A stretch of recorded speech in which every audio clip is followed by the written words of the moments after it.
Stop. Hi. Hey, everybody in the chat room. Welcome to the show. How are you? Good to see you. Good morning. What's going on? We're about to start in just a couple of minutes. I think we're live to Chicago, all right? And Chicago and Johnny should be loading in. Don't forget to like, share, and subscribe to the show today. Chat room. Hopefully, we are up and running. Fingers crossed. Anybody there? Okay, it looks like we're live. There we go. Cool. I don't need to learn chat. There we go. Good morning. Into the chat room. Make sure that's up and running. Bruce, good to see you. Look at that. First out of the gate. Excellent. Set this guy up. Hold on. Take my fake glasses off. I'm not trying to look like a phony intellectual. Good to see you. What's happening?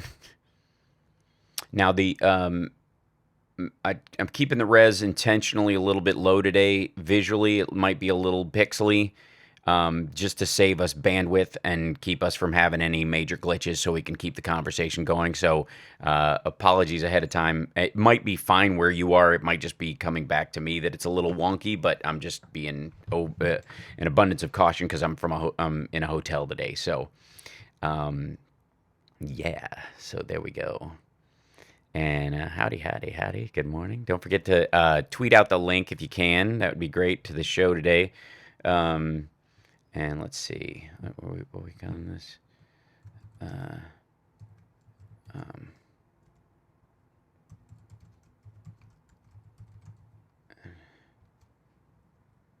Let's see.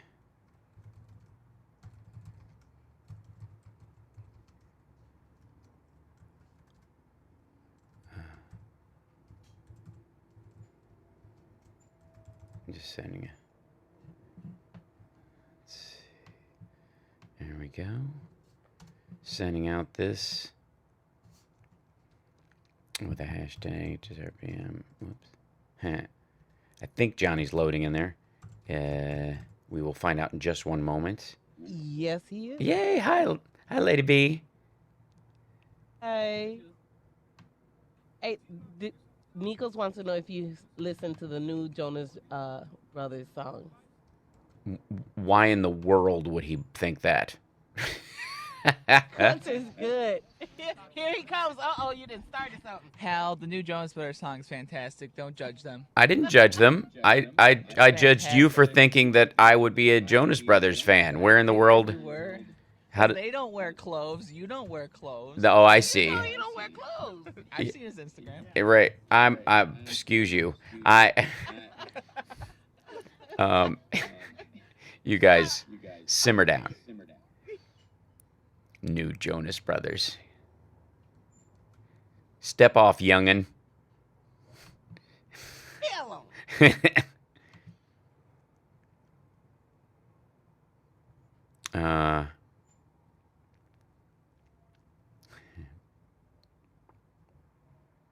It's amazing how much leg certain tweets and stuff get. What's happening, Jose from Jose? Johnny Million. Julie, what's happening?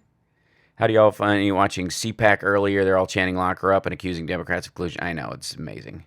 You know, that the doublespeak on that is one of the funniest things for me is this whole, like, they're the ones colluding with Russia. You're like, okay, hang out for a second. So we agree that colluding with Russia is a bad thing. We're all on the same page then? If you believe Hillary did it and you think it's wrong, and I'm sure that Trump and his ilk did it, and I believe it's wrong, we agree that it's wrong. So whoever the evidence points to in colluding with them, then we can both agree that person committed a crime. Cool. I'll stack both cases next to each other all day. Well, Jose, that's probably a truer statement anyways, you know. You are Jose from Jose. That's cool. Jose from New York. All right. Washington Post is reporting a possible civil war. Whatever. They wish. I have come here we go. to chew bubblegum and kick ass. I'll tell you in a minute, Julie. Live exclusively for WCPT in Chicago, standing up and speaking out, here's Hal Sparks. Well, good day, everybody. Hey, Johnny Million, how are you? And a good day to you, sir. Yes. I am in our nation's capital right now. I'm in Washington, D.C. I got 2 shows tonight in Arlington at the Arlington Cinema Draft House, and it's one of my favorite Is it venues. Arlington when you're there? It is. With a G? It's I'm all piratey, so it's Arlington. And anyways, really cool venue. It's a movie theater half the time, and then kind of an alt comedy venue the rest of the time. Love it, super good. One of my favorite places to play in the country, and one of the few places which my girlfriend often will come with me on occasion. She'll come with me on occasion. Your imaginary Canadian girlfriend? That's right, yeah. Will come with me when I travel to certain cities, but mainly the good ones. Like, I have no interest in dragging her around Cedar Rapids. No offense to Cedar Rapids, but you've seen it. You know what I mean? That kind of thing. Wow, thank you, Hal Vickery. Holy smokes, super chat right out of the box. I'm flattered and amazed, and bless your heart. So I'm in D.C., and whenever I come to D.C., though, Summer always comes with me, because we really like going to see the sites. We're both history buffs. She's a huge NASA head. We both love the Aerospace Museum and those kind of things.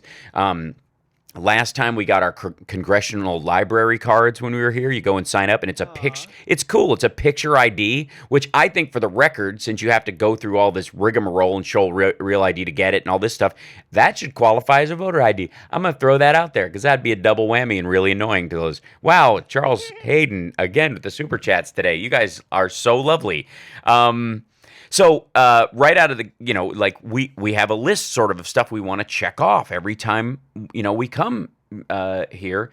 And, I, for obvious reasons, have, things I want to see. She gets a list of stuff she wants to see. But then, sometimes there's a tremendous amount of overlap. And she reached out to her, technically our representative in Nevada, and said, to see if we could get a Senate and House gallery visitors pass and a tour, right? They got back to us right away. Apparently, low demand right now, I'm guessing. Not a lot of, A, it's the off season, but B, I think there's a bunch of people who are like, if I never have to see any of those people, I see them enough on TV, I don't want to. So, anyways, we go, and it was really terrific. It was a great experience. Nice tour, obviously very positive about the history, but yet honest about the history of the United States. It's a good, balanced experience. It's a very patriotic one. You will walk around appreciating, maybe in a way that you don't, what it took to create the country, what everybody went through who did it, and the shared burden of it, and all that stuff is really well portrayed. We went out to Mount Vernon, to Washington's home, and those kind of things. But when we were in wow, Sandra, thank you. You guys are lovely. Look at this. Bless your heart. By the way, we're streaming on YouTube, at the House Parks channel on YouTube. Link just came up on my Twitter feed. If you want to join us in the chat room today and talk to us on today's episode, called the Trumped Up Summit, is what I'm calling it today, for obvious reasons, which we will get to. But so we go to the House. There are moments, Johnny Million, when you get to look at government in function, and you recognize, not the sausage being made storyline that you were told, but more the kind of rubber stamp regular work that goes into it, right? Mm-hmm. And one of the things that you probably have seen if you watched a little bit of C-SPAN is your average House member giving a speech on the floor. Today, I would like to present that today is Chicken Apple Sausage Day. The 5 counties surrounding Wisconsin's, dairy and cheese producing farms also produce a tremendous amount of chickens and apples. And so today, on behalf of that kind of business, the list, we walked in. Oh my God. We walked into the House.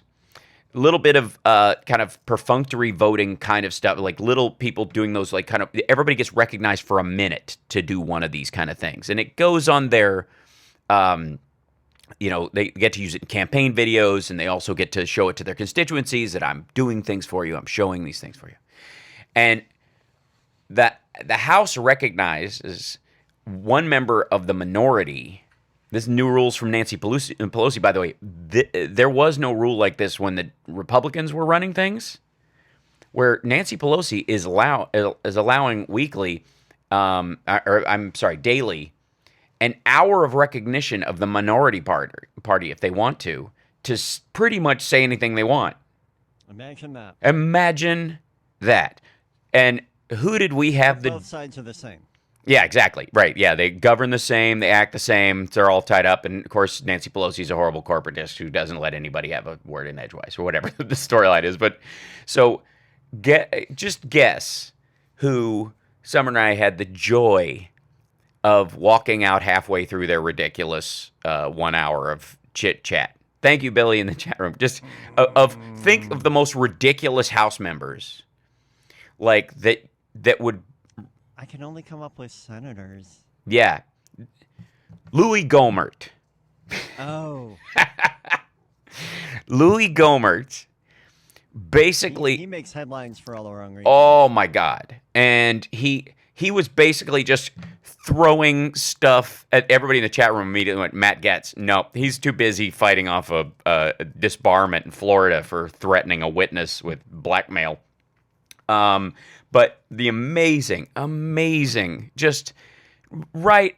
It was just a series. It was the most amazingly tossed word salad of Hillary hating. Like he went from 0 to it's Hillary's fault in like nine sentences. The woman hasn't held office for 5 years. She hasn't run for 1 and 2. Everything is still her fault. Why do they keep running against her? Because they think it works with a certain, I guess, the QAnon crowd is really keeping it afloat that, she's a baby-eating witch that, is half owl or something. And Gohmert represents the sort of IQ cork of that crowd. You know what I mean? Like and he did not disappoint. He had prepared remarks written that were as nonsensical as if he had just blabbed them into a Word document using a kind of gibberish. This is you with notes? Yeah, right. It's one thing to like write the idea down. Tom, thank you. 20 Canadian super chats. It means so much. I love you. So Gohmert, he was playing the hits. I got to give him that. He was playing the hits. It was sweet. It was classic Louis Gohmert. It was sentence after sentence of gibberish, angry yet flaccid, sort of a sputtering rehash of Benghazi thrown in every so. Oh, it was gorgeous. I must help the announcers on C-SPAN if they have to go to the bathroom. It's the Bohemian Rhapsody. Gomer's on. I'm going to go to the can. I'll be right back. I know exactly what he's going to say, and none of it will require any commentary because it's garbage. It was gorgeous. Okay, so we could only take about 20 minutes of it, though, because it was just... There was not going to be a crescendo. There was not going to be a point. There was not... And there never was. I challenge anyone, go watch the tail end of it on C-SPAN, on demand or wherever they stack that crap. And it'll be the same gibberish at the end it was at the beginning as he peters out into nothingness. It is embarrassing. I feel bad for his constituents, except they keep voting him in, so garbage in, garbage out, I suppose. So, but we were like, okay, how about the Senate? We found out that they were voting on the new EPA head. Crucial vote on a total scumbag, absolute polluter, fox in charge of the henhouse, terrible, completely a predictable Trump appointment, right? Sure. Know it's going to be out party line, right? Pretty much, he's getting through just because there's a Republican majority. But Summer, who will back me up on what we saw, it was the most stereotypical moment you could possibly have in a Senate vote I think you could possibly see. When we come back, I'm going to tell you how it went down. in the chamber. If you didn't get to catch it on C-SPAN, you weren't watching the whole thumbs up and thumbs I'm down. not leaving.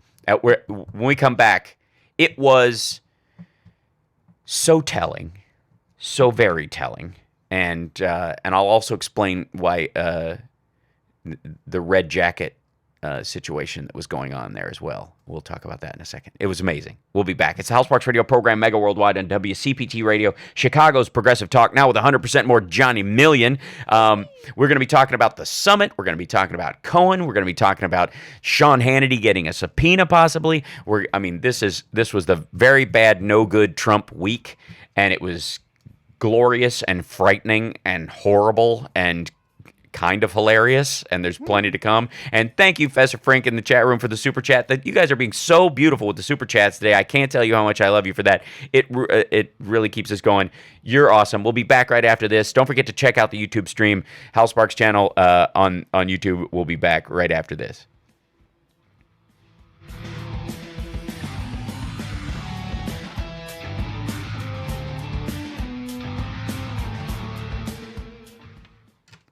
You guys, thank you so much for the super chats.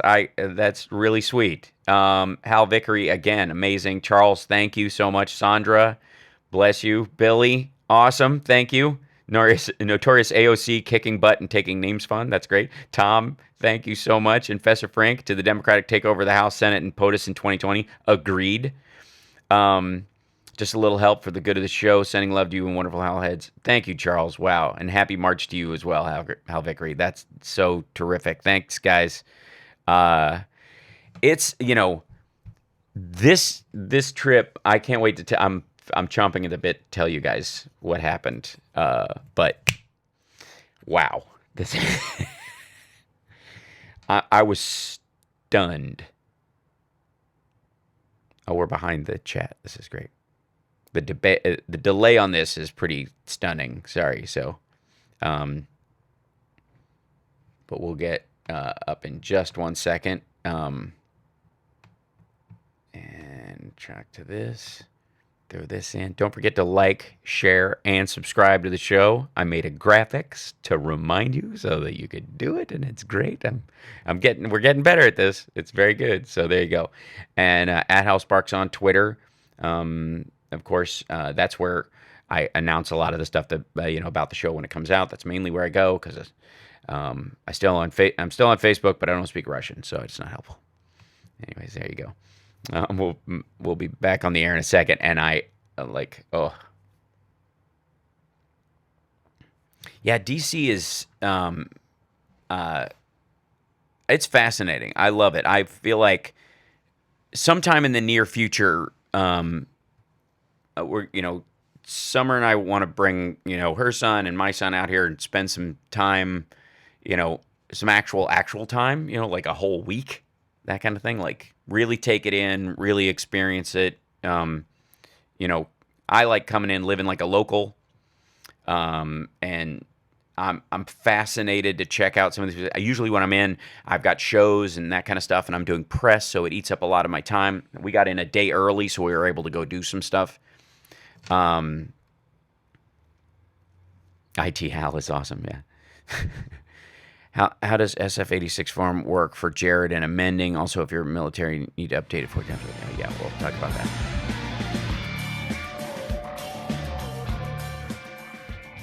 This is Doris Davenport, host of the Doris Davenport Show, all local, all the time. I'm on every Saturday morning from 10 to 11, right before Hal Sparks. Now let's get back to Hal Sparks' radio program, Mega Worldwide. So, Summer and I go into the Senate. We've seen the House. We've been into the House. We've seen 20 minutes of Louis Gohmert, which is 19 and a half minutes more of Louis Gohmert than anyone needs to see ever. And we go, all right, we got to go to the Senate. So you have to check all your belongings, your phone, your everything. You can't record video from the gallery. Did you know that, Johnny Million? No, I didn't. Did you ever wonder why you never see video from the gallery, even though you can go in there? You never see, people's phone video. I mean, in theory, these days, nonstop, right? You would, right. Yeah. Every angle possible and all this kind of stuff. Nope. You have to check your phone and all this stuff. You can go in there as a person, but you can't record. You can't take pictures, that kind of stuff. You're just in. And I'm for that, by the way, for the record. I think it keeps you off your phone, kind of live tweeting what's going on there, and it would fill the gallery up in a heartbeat with citizen journalists who would just be camping. Nobody would ever get to sit in there and actually watch, right? And it would be 0 to 10 seconds. Some idiot like me would be Instagram living from it or something like that. So I'm for it. But it's kind of an interesting thing. You go in the house, you go through this little line, you check your belongings in a little box, give you a coat check kind of thing for it. You go up. House has little plastic cards, little like floppy, almost like a name badge kind of floppy thing with a little clip on it. That's what your card is. Go to the Senate side, they got these nice big thick plastic cards. They're impressive. Yeah. But when you go there's literally go upstairs through an elevator, you take an elevator upstairs, you go, and to your left is the House, to your right is the Senate. Go to the left, come back through, and we're like, hey, our stuff's already checked. Let's just go straight to the House. No. You go back downstairs. You pick up your stuff. You go over to the Senate check. You check your stuff in at the Senate side. Then you go back up the same elevator and to the Senate. You can do it, right? And they change sessions. There's all sorts of reasons why that, it might seem like ridiculous, but, and it makes sense after the fact. But at the time, you're like, this is weird. Why don't they just have a check for the whole thing? It's because sometimes they're in session and others are not. They'll shut down early. You won't be able to get your stuff, blah, blah, blah. So go into the Senate, and they go, this is a good time to go to the Senate. They're having a vote. There's a vote going on in the Senate, a real vote, which means they're all there. Oh, Cory Booker, Kamala Harris, Elizabeth Warren, everybody's there. It's like they're all of them. Kind of cool. Yeah, it's pretty cool. And you get to watch them walk in. And you're like, hey, I know that guy. I know that guy. I know that guy, but I don't know his name. I know her. Wait, that's Mazie Hirono. All right, cool. And we got to see him walk in. And it's pretty perfunctory how they vote. They walk in, thumbs up, thumbs down. When we all saw John McCain give the thumbs down to that bill, it seemed like he was being expressly jerky, right? When you see the video of it. 2:00 in the morning, he comes in, gives the thumbs down like he's Nero. And everybody kind of I thought it was cool, but everybody was like, what a jerk, on the right or whatever. Well, I got news for you. Almost all the Republicans vote thumbs up or thumbs down like Nero. Almost all the Democrats, as a matter of fact, all the Democrats we had time to see voted by pointing their finger up or pointing it down, their index finger. It was very curious. It was almost a cultural difference between the two parties. They come in, they put a finger up or down, point at the floor. That means they're voting against it. And there's that dude going, Miss Hirono, nay. Mr. Chambliss, yay. Like that kind of thing. Like he reads it and reads it again, and it's cool. You're getting to see the actual mechanics of it. It's cool. And they walk in, pages open the door like it's the king entering. So two 14-year-olds are opening the door, right? And they barge through, usually in pairs. It was often a Democrat and a Republican walking together, which was curious. And they were either talking or relatively smiling. Both of them voted the way you'd expect they would vote and left. So couple of surprises. Joe Manchin voted against him. And there seemed to be some kerfuffle, a little bit of like Republicans kind of going, hey, Joe, I thought you were voting for our guy. Didn't happen. They were a little curious about that. In comes, one after the other of the female Democratic senators, all wearing red coats. They're all wearing red jackets like it was a coordinated thing. Elizabeth Warren was wearing one, but when Kamala Harris walks in, she's not wearing one. And she walks right over to a gaggle of four of them standing together in red coats and starts immediately going, did I miss a memo? Were we all supposed to wear red jackets today? I'm sorry. Like super cute, kind of just people working together like it was like they all work at an insurance firm and it was casual Friday. And they're like, oh, khakis, I forgot. It was nice. It was nice to see. And in walks one of the classic rogue elements of the Senate, the person that we've all seen through judiciary fights and pieces of legislation and about, Kavanaugh and whether he'll be for or against a woman's right to choose and all that kind of stuff.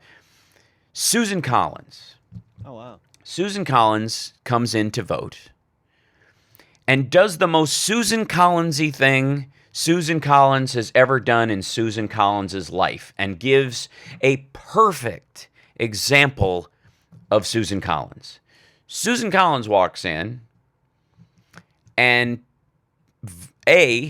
votes like a Democrat, doesn't use her thumb, uses her finger, points up, meaning she is voting for the head, the new EPA head.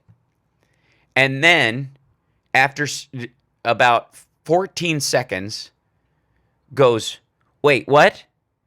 And then goes, "Oh, no," and points down. In the same, Oh my God. in the actual vote, if anybody doubts this, you can probably go on C-SPAN and watch the vote on this particular thing. It was so telling about Susan Collins's voting history, record, habit, personality. Just spends so much time on the fence. She doesn't know which way she's facing. Wow. It was incredible. Literally points her finger up and then, yes. What? Oh, no, like that, and then walks away. Now, the good news is she voted against him, right? Oh, good. That's good. But had she not checked, she'd have voted for him. Do you understand? The person in charge of environmental policy. Yep. She just would have. Oopsies. Yeah. Oh, too late. If she'd have left the room, she couldn't have come back and changed her vote. I think that's pretty much the Senate rules. Yeah.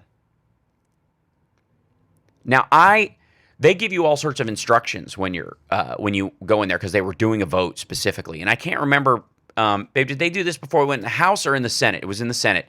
They said, don't make any gestures of affirmation or negation. Do not, like shake your head or nod while people are voting. Basically, they don't want you third base coaching your senator.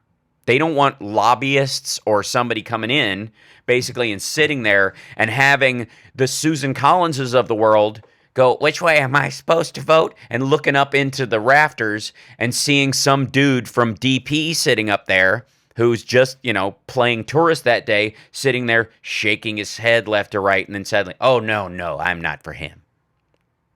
It was amazing. Like that. Crazy. That was one of the most telling moments. Like, if you're running against Susan Collins, folks, whoever that is, get a copy of that video. Get a copy of that vote. Wow. And I'm going to go out on a limb and say it's not the first time it's happened. That's horrible. Yes, it is. It's horrible. It's absurd.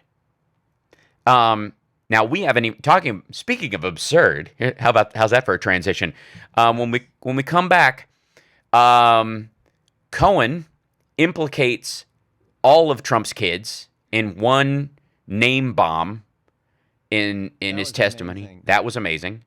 AOC gets him to admit that Donald Trump has committed felony bank and tax fraud, and but on the upside, the Trump Kim summit took a large crap and and finished early, and in the process of interviewing Trump for a puff piece, Sean Hannity got himself a subpoena. Oh my God. It's beautiful. Like, it was an amazing week, and just the start. And don't let anybody Is that tell the you. one where he was trying to say that Cohen wasn't. Whoa. Yeah, Doda, hold on. Don't. We got to take a break. Sorry. After the break, yeah, we'll talk about that in a minute. Because, wow, holy smokes. Yeah, we'll be back. It's the House Marks Radio program, Mega Worldwide. Brad in the chat. Best week ever.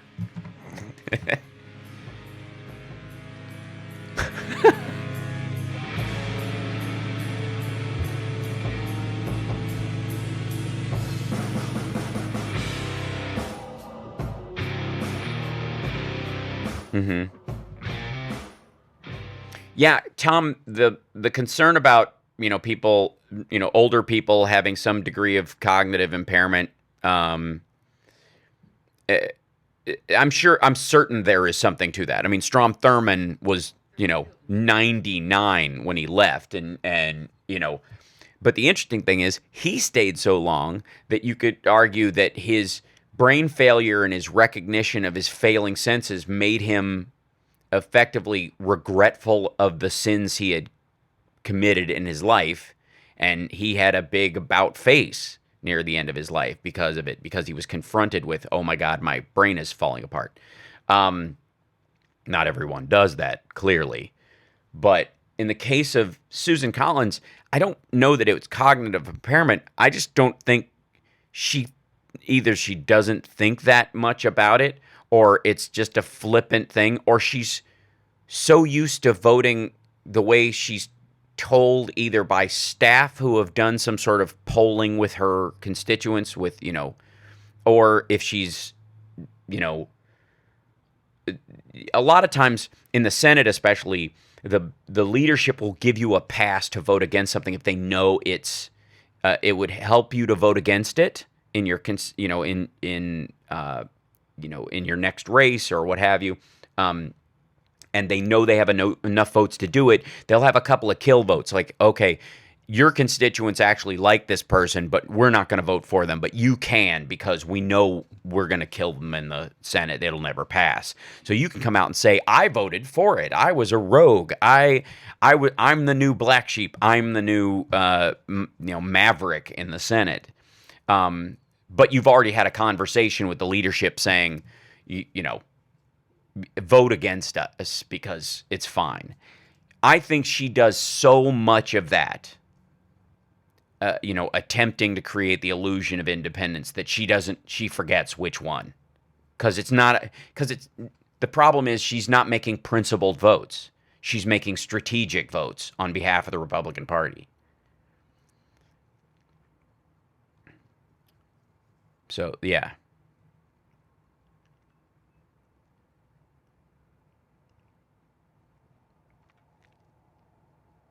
Let's see. If you love ASU, don't forget the organization supported her because most others did want to sponsor a person to primary the heir apparent. They're Justice Democrats, yeah.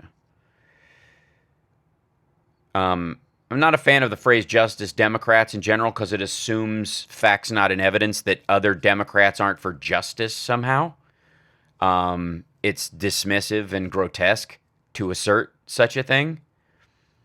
So not a fan of the Justice Democrats for taking that word. I happen to think Democrats are in mass are for justice. I think you name the Blue Dogs and that crowd or that type, as an excise small group of it. So 15 seconds. Excellent. Yeah. I don't have my glasses. It's okay. Ballpark.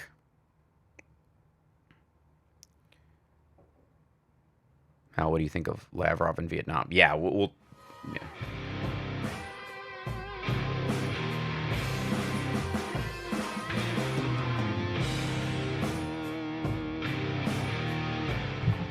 I'm Dick Kay from Back on the Beat, and here is the mega worldwide radio program with Hal Sparks.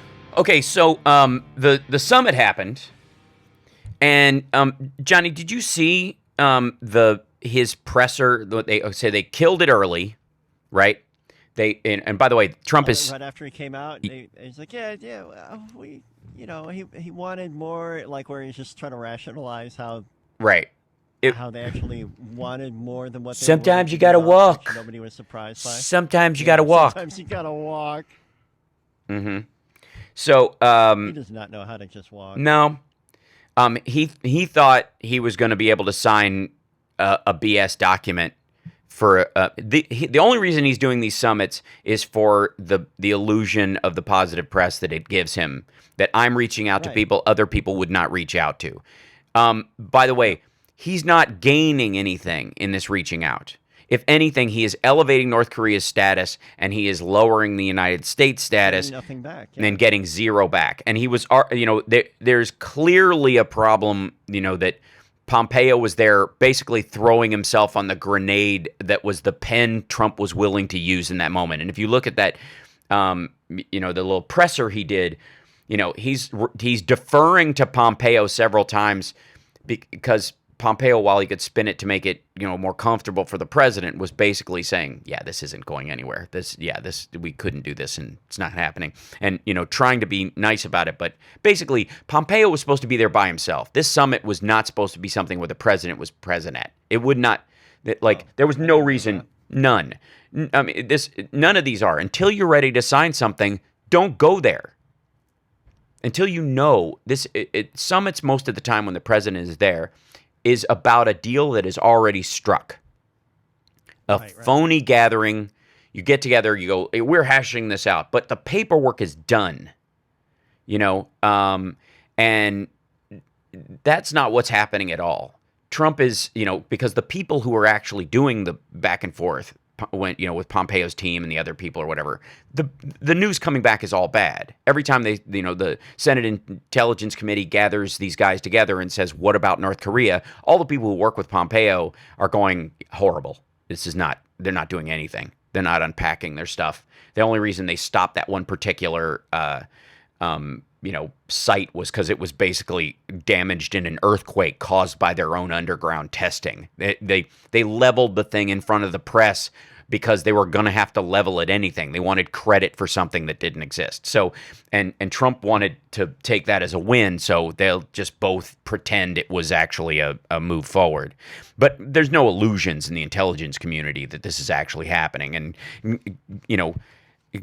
ask Kim's half brother and his uncle what a sweet fellow he is and what a good leader he is. But he seems nice. One of my favorite parts of it, though, is he in the middle of it he goes, Sean Hannity is here. Sean has a question. Sean, oh my God. Stand up, have a question. Where was he? Was he in the U.S. or was he still in Vietnam? Though? He was in Vietnam. Okay. And he'd flown over there for his special interview with Donald Trump. By the way, I think total of 10 minutes long, the interview, the post interview, because I think they were planning on like a half-hour puff piece after they signed this thing, and after they didn't sign anything and the whole thing went in the crapper, Hannity's interview was cut to 10 minutes and they cut it into two pieces. And Hannity is badmintoning these questions to him. It's like, remember when Don Jr. was on and he had walked into a rake by admitting wrongdoing, and he had this like interview on Hannity. And even during that interview, those where Hannity tried to help him walk in. Yeah, so they went to break early and came back, and basically Don Jr. gives this whole different language, he states his case again very clearly from his piece of paper that he brought with him. He had his 6 talking points, and they came back and basically they had this like, okay, dude, you went into a little wiggly territory right there, so you're going to have to clean this up. So when we come back, you need to say this, and this in this order, right? So basically serving the same purpose with the circus like peanut. Rudy. Yeah. So in the interview, he is guiding Trump in a direction. And by the way, Trump is not hanging on. He, basically Hannity is putting his hand on the banister, and Trump keeps taking his hand off and staggering down the steps. He's like, dude, wait, don't. Let me bring you back to this. You were always saying that in Art of the Deal that you have to be able to walk away. Do the part about walk away. Say that now. That kind of thing. So the weird part is he fades back to, because obviously Trump was planning on this being a big to-do. And he comes back, to this constantly, well, we thought there was going to be no energy, just like the low energy, depressed Trump, right? So here's Sean talking to him. But I want to play something before we get into the trouble that Sean served up to himself by running interference on the Cohen thing and implicating himself in a possible crime. and guaranteeing he's going to have to testify. But this was the tail end of the first section of the first half of the Hannity interview, and Trump says something. Well, just listen to it. It's super weird. And Guam's not threatened, and the continental United States was being threatened. Progress in that area? A lot of progress, and it's a lot of progress, not necessarily on paper, although we actually signed a very good agreement. It said no denuclearization. You know, we are going to have a complete denuke. I call it denuking, but it's denuclearization. And it was a document that was signed, and it was a very good document. The fact is that he also said he's not going to do testing, and he said that recently. So, yeah. And he said it again. No, he didn't. He didn't say it again. That was the problem. That was one of the reasons why they walked, because they're going to go back to testing if we do military exercises. By the way, we pulled the military exercises after we left. We got nothing in that thing, but we did stop the South Korean, coordinated military exercises. Because Putin thought it'd be a good idea. Yeah, exactly. I call it denuking, but it's denuclearization. Okay, what a weird clarification on such a goofy aside. And then, if you'll notice, it's a word. I'm hoping to say that I've invented a new word. Right, I call it.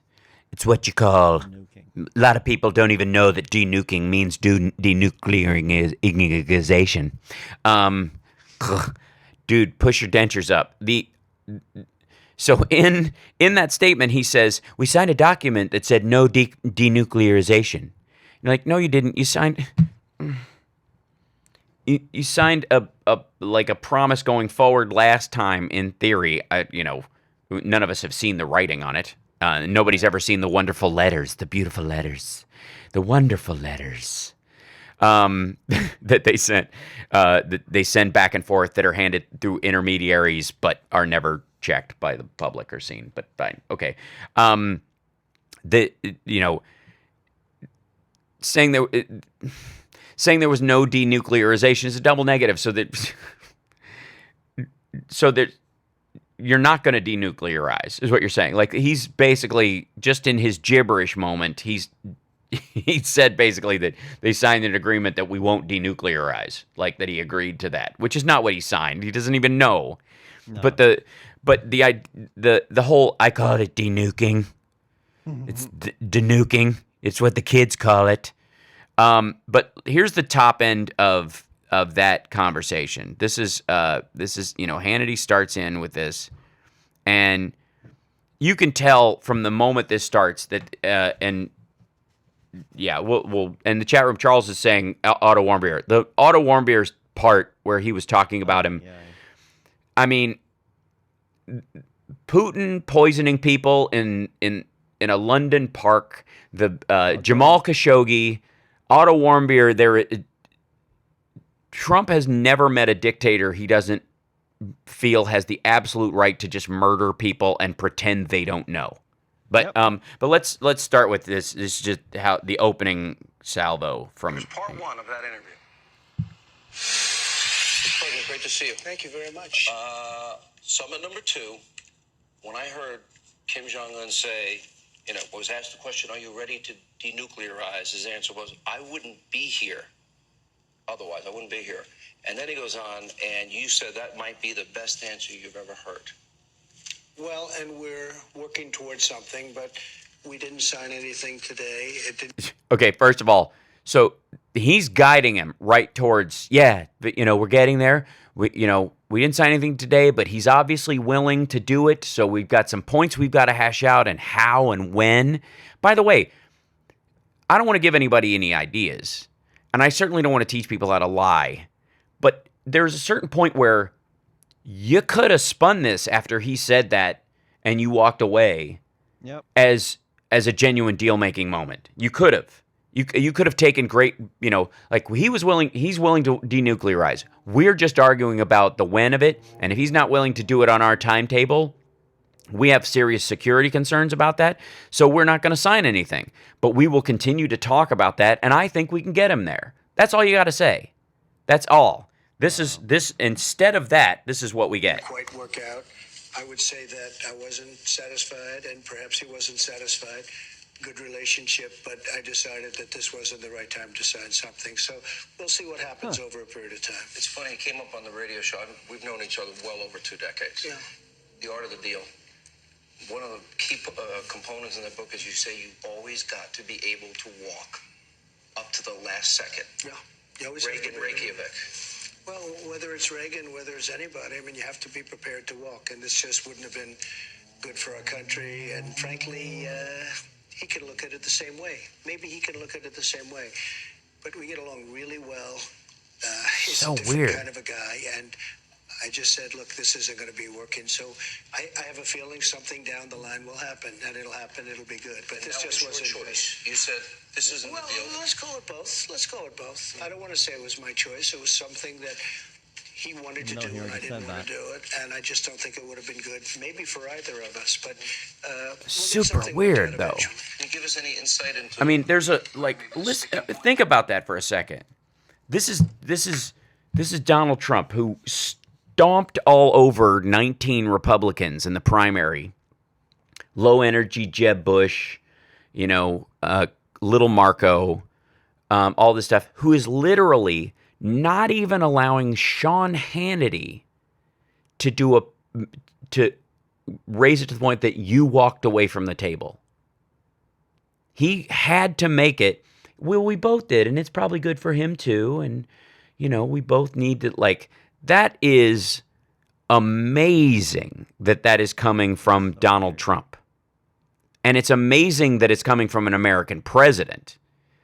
But it is, I don't know, to me, it's fascinating that this guy is the one who's sitting there going, well, Kim Jong-un probably thinks this isn't good for his country too. So he's got some reasons why he might not want to do this for his country. The only reason he wants nukes is so he can threaten the rest of the world because he has no economic base other than militarization. It's a mob country. There is no, this is good for my country. It's not a democracy. These people don't have a choice. He starves and kills his own people. He starves and kills his own family members. We got to take a break. Yep. We'll be back. But the fact that he keeps demurring to Kim Jong-un, you can almost see it with Putin because Russia, while it has a tiny economy, is a physically large country. North Korea is neither. The MAGA guys have to watch that piece and go, there goes my hero. Watch him as he goes. We'll be back. It's the House Sparks Radio program, Mega Worldwide. I want to get to the point where Sean Hannity walked into a rake, though. Yeah, I can't wait. Yeah.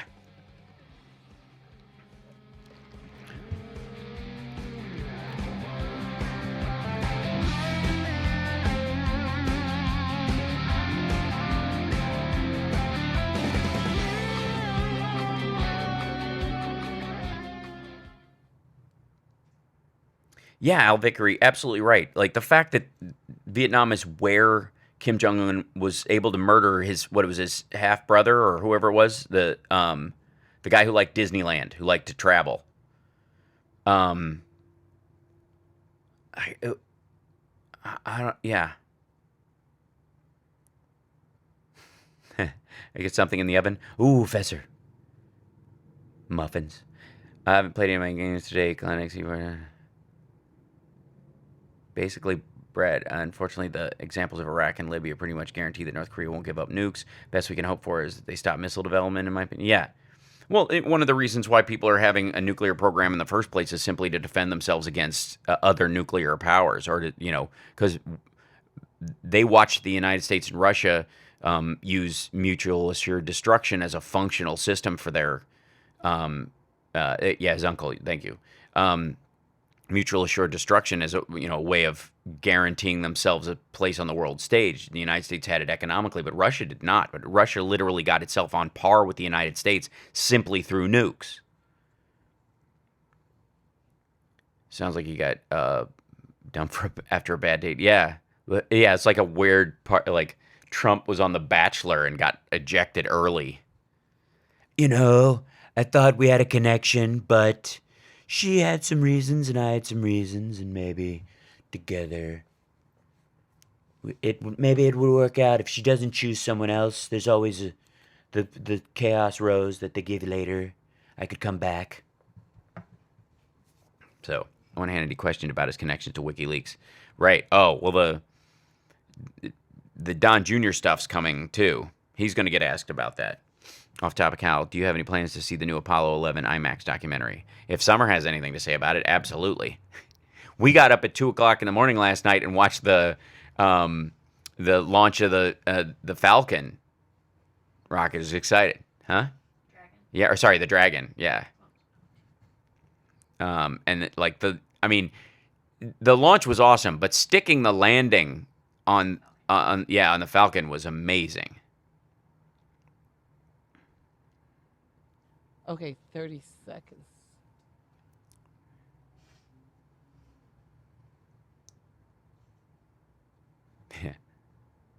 Are you there? Yes, I'm here.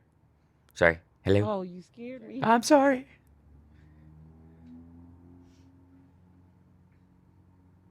Friend of mine takes issues there in Vancouver. Check out his shots. Oh, cool.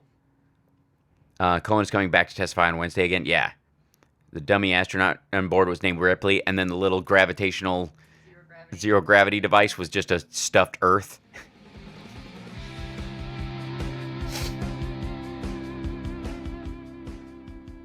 This is Tom Hartman, and you're listening to the Hal Sparks radio program, Mega Worldwide on Chicago's Progressive Talk, WCPT. So, I'm those of you caught, why watch Hannity ever? It's painful and it's goofy and it really is. It's so most of the time, and here's the thing, I watch a decent amount of, quote, the other side. I try to, most of the time it's through clips on YouTube or from, right-wing YouTubers or something, just to get what the messaging is happening around stuff, because they get it quicker than everybody else, and then it filters into Fox, right? And you can see it coming a mile away. You just can't. And so this is Hannity walking into a rake about the Cohen trial. He tries to throw Trump some interference and does it in a very ham-handed way, and then ends up implicating himself in the entire affair, making himself a material witness. Super fun. Go for it, Sean. But I can tell you personally, he said to He's me talking about at least Cohen. a dozen times that he made the decision on the payments and he didn't tell you. Yeah. Told me personally. No, he did, and he made the decision. And remember this, he's an attorney. Whatever decision he makes, you're supposed to rely on an attorney to make a decision. Somebody said, one of the very good Republican members today said that, he's supposed to be an attorney. He's out there doing all sorts of things. When you have an attorney, you're supposed to be able to rely on your attorney. Okay. So, if you didn't catch that, What did Cohen tell him? Cohen told him on multiple occasions, according to Sean Hannity, that it wasn't Trump's idea to pay off Stormy Daniels, it was Cohen's idea to pay her off. And I guess this applies to all the other women he's paid hush money to, including Karen McDougal. Through that was shifted through David Pecker and AMI. David Pecker has rolled. AMI has done a complete flip. Just there's no way out of this. This information is coming out. Whatever they have in that special safe that they supposedly have, that has all the backstories that they've been burying for a long time with Trump, that they've been keeping, which is they're talking about in the recording that Cohen made. I talked about our friend David, who has all the information, that we're going to need to purchase that back, because if he moves, and because they were talking about moving him to be I think the head of, was it Time or Newsweek? I forget, whoever. AMI owns Newsweek, I think. Yeah. And he was going to move over to head that.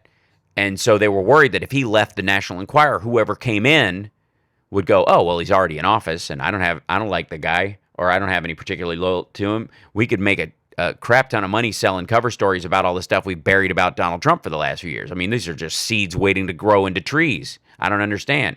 Why don't we go for it? So they were worried about that. So they wanted to arrange a payment to David Pecker of some massive amount of money to buy it back. More than likely, charitable funds given into the Trump charity by other people, and campaign funds given by people who want to elect Donald Trump. That, believe me, none of Donald Trump's cash, because he doesn't have any. No. Again, let's state for the record: Donald Trump has no friends, not a single one in the world. He has co-conspirators and people who are in the same general business level as him, but they're not friends. None of them are taking his phone call in a tragedy. None. Not one. That, unless they can get something out of it. Completely transactional human being. And he has not a dime in the world. Donald Trump is broke. Donald Trump makes, according to David K. Johnson, who wrote his biography, he is now under the impression that Donald Trump, it costs Donald Trump $12 million a year to give the illusion of being a billionaire. That the Trump organization spends or shifts through leveraged debt or licensing fees, makes about $12 million a year and spends it all. Goes into the hole every single year, and he's not worth a dime. And that's why he doesn't want his taxes to come out. Not because he's afraid people will go, oh my God, he underpaid his taxes because he's a billionaire, and how dare he, and how Mitt Romney is this. Not at all. Not at all. They're worried that what it will show is that he doesn't have any money. That when he's not paying any taxes, it's because none of the money is his. It's all debt. He's always repaying it. It's always a shuffle, and he lives off the sucker's teat, as it were. Just a complete debt vulture. Always has been. And we talked about this before. There has not been a single day the Trump organization has run on profit. Not a single day, not ever, not once. So everybody out there who owns a coffee shop or something like that, who was able to buy a new piece of gear based on the profits of their shop, you have officially crested over a mountaintop in doing business that Donald Trump has never been able to surmount. Ever. Yep. So, but why worry about that when he's, saying Kim Jong-un has just as much reason to walk away from a denuclearization deal than he does, and that Otto Warmbier, was probably harmed in a prison completely. He didn't even know. I mean, what do you think, Johnny? Do you think, is that Trump projecting how little he knows about the workings of his own government? Or is he actually running interference for these guys?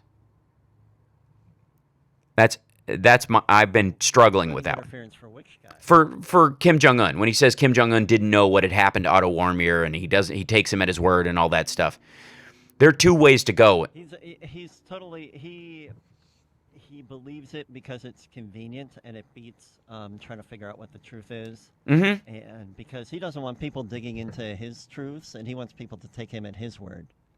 Yeah, I that makes complete sense to me. I think there's also a portion of he really doesn't know how stuff happens. He wants and has gained plausible deniability. Given at this point. Yeah, and he projects that outward. Like, how do you even know? Governments are so big. You can't know if somebody. How do I know? Who is done violent things. I don't know where those kids are that I separated from their parents. Why would he know where Otto Warmbier is? I didn't want to know. We'll be back right after this. House Sparks radio program, Mega Worldwide on WCPT Radio, Chicago's Progressive Talk. We haven't even gotten into Cohen yet. Woof. Oh, so fun. Yes. No. Yes. Yes. Mr. Trump. Yes. No. We'll be back.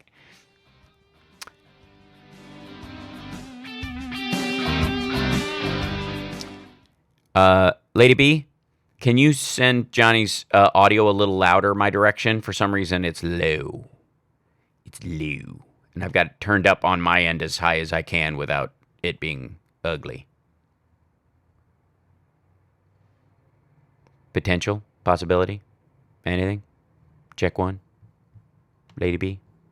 Hope so? Anyways. Thank you, sixes. I tried. It's my Cohen impersonation is a one-word impersonation. No. Yes. Mr. Trump. That's it. That's all I can do. I watched the whole Cohen thing, and I was screaming at the TV. It was great. Yeah. Sorry, I got distracted. I just got a link to a blatantly anti-Semitic video from my cousin I haven't seen in years. I couldn't believe what I was reading for a minute. Oh, my gosh. Will Cohen survive prison? Yeah, he'll survive. I couldn't stand listening to the liars accusing another liar of being a liar. Johnny's going low because he's a bandito. That's entirely possible. Mueller, Fry, Mr. Fry, A, Mr. Fry, I, Mr. Fry. If Mueller report has even more to indicate that Trump committed high crimes and misdemeanors beyond the House inquiries, fine. So much better for, yeah. You're good for up to 2 words on the Cohen expression for sure. Thank you. Thanks, Hal Vickery. I appreciate it. You guys, Cohen will own the prison. Yeah. Thumbs up the stream, kids. Yes, thank you. Appreciate it. Thank you, Can't Stop Lying, for reminding everybody. I'm going to throw up our... don't forget to like, share, and subscribe the show. We have crested over, I think, something like 8,500. We're getting close to 8,500 subscribers. We need 1,500 more subscribers, and we are in 10,000 subscriber territory, which boosts us up into a better algorithm spot on YouTube, which is nice. We don't get a lot of the accidental boost and get put in people's "you might like this too" thing because I'm under 10K. So any of those greatly help.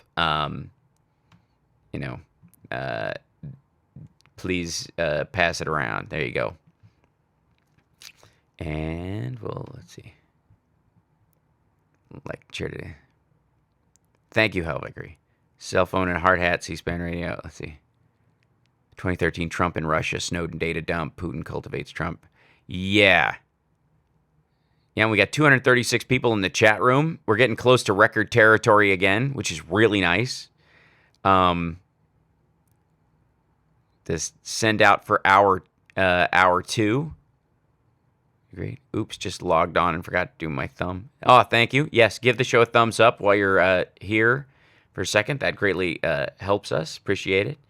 And thank you guys again for the super chats. Any contribution to the show helps us with gear and connective stuff. Like we pay a fee for for me to be able to use my travel tie line thing month to month, and so that always helps. Appreciate it. Pacman's coming. I love that David Pacman is going to be on WCPT. I think that's fantastic. I like David a lot. I don't disagree with him on much. We've had a couple of things where I'm like, I don't know, but pretty standard fare. Agreement and disagreement. I like him. He's a good guy, very smart. He was way too dry for Jesse Lee Peterson.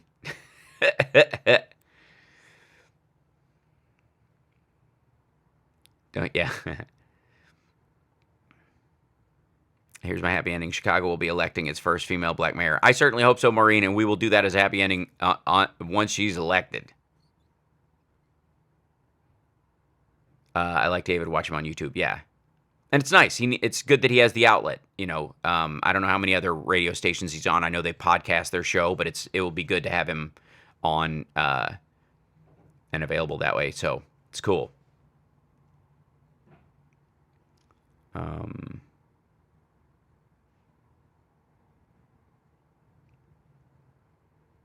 My side of town voted for Bill Daley.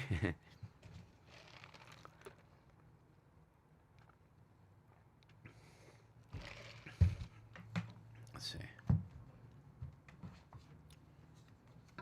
All right, let me find that. Now I gotta find the. Uh,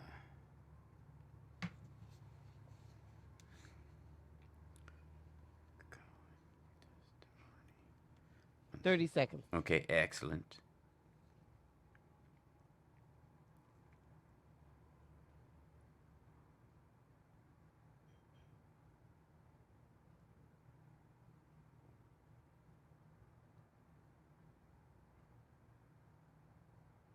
We're almost back.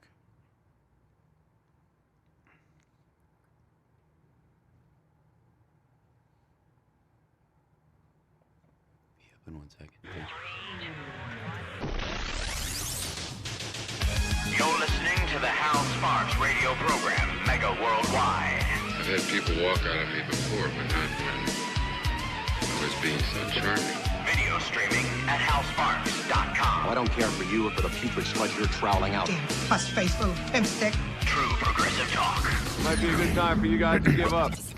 So, Cohen, in many ways, being the president's fixer and his personal lawyer for a long time, which, every time people talk about, Cohen as a lawyer and play it up like, how dare he violate attorney-client privilege? This man, he's not giving good lawyerly advice. Who I always think of? Was it Dennis Farina's lawyer in Midnight Run? I knew you were going to say Midnight Run. Yeah, where his lawyer, I think his name is Stanley in it or whatever, and he's like, Stanley, have a sandwich and shut up, will you? He's like trying to get him to not commit a violent crime in public, basically. Right. But the rest of it, he's fine. He's just helping him work out, like, you're in good gray area with this. You will be able to defend it if he gets hit by a car, like that kind of stuff. But calling that dude your lawyer is insulting to the legal profession. Absolutely. Like, in general. And there's been some gnarly, criminal lawyers over time.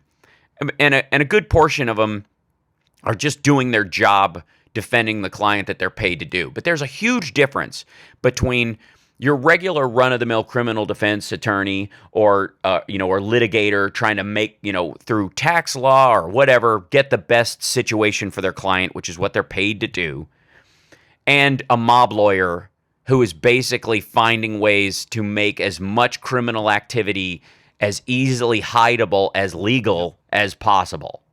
And that's what Michael Cohen was doing for Donald Trump the entirety of the time he worked for him. Yep. And the fact that he name-dropped Calamari, is it Michael Calamari? Which just, Come on, how's that a person? It has to, and by the way, he apparently, Calamari's his COO, his chief operating officer, and but he met him when he was doing security at an event. He was basically a bouncer when he was hired by Trump, and he was made a chief operations officer. And there's a weird interview from years ago that I read where he was talking to Calamari, and he's like, would you do anything for me, wouldn't you, Mike? And he goes, yes, sir, Mr. Trump. Mm-hmm. And he goes, would you kill somebody? And he goes, Trump mused about it and went, would you kill somebody for me? And he goes, yes, sir, Mr. Trump. Same voice, same tone. Like, it's a mob family. Yep. It's straight up mob. So the idea that somehow Michael Cohen is this, like, personal lawyer who turned on his employer and broke attorney-client privilege is garbage. And anybody who tries to use that defense is basically saying anybody who's been busted under the RICO Act can go free. And by the way, like, would you defend El Chapo's lawyer for turning on him? I mean, they literally are using the term rat, for Christ's sake. Like, it's unbelievable. So, but during the testimony itself, he was as direct about this stuff as I think anybody has been. And, coming out and saying, when AOC was like, did he inflate his the material value of his properties to either avoid paying taxes or to gain, loans from banks?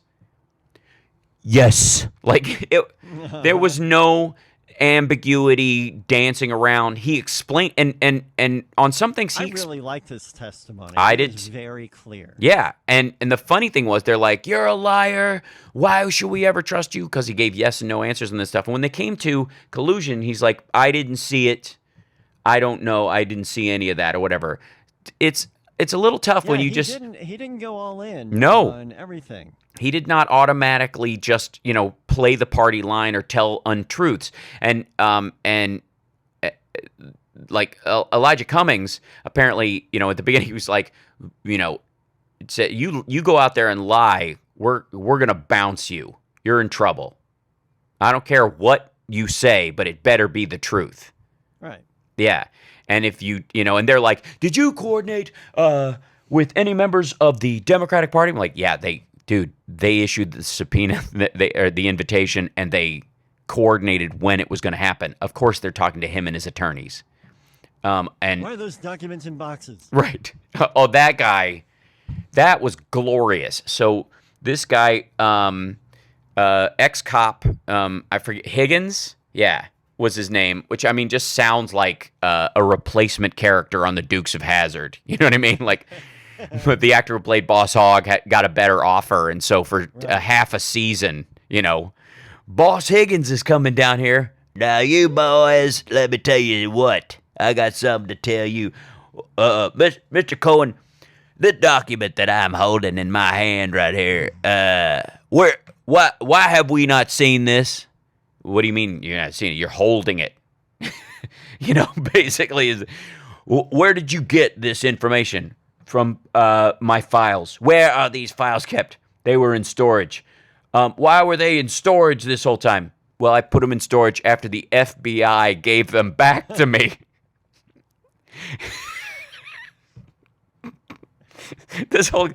Sir, why have you not shown me the content of this?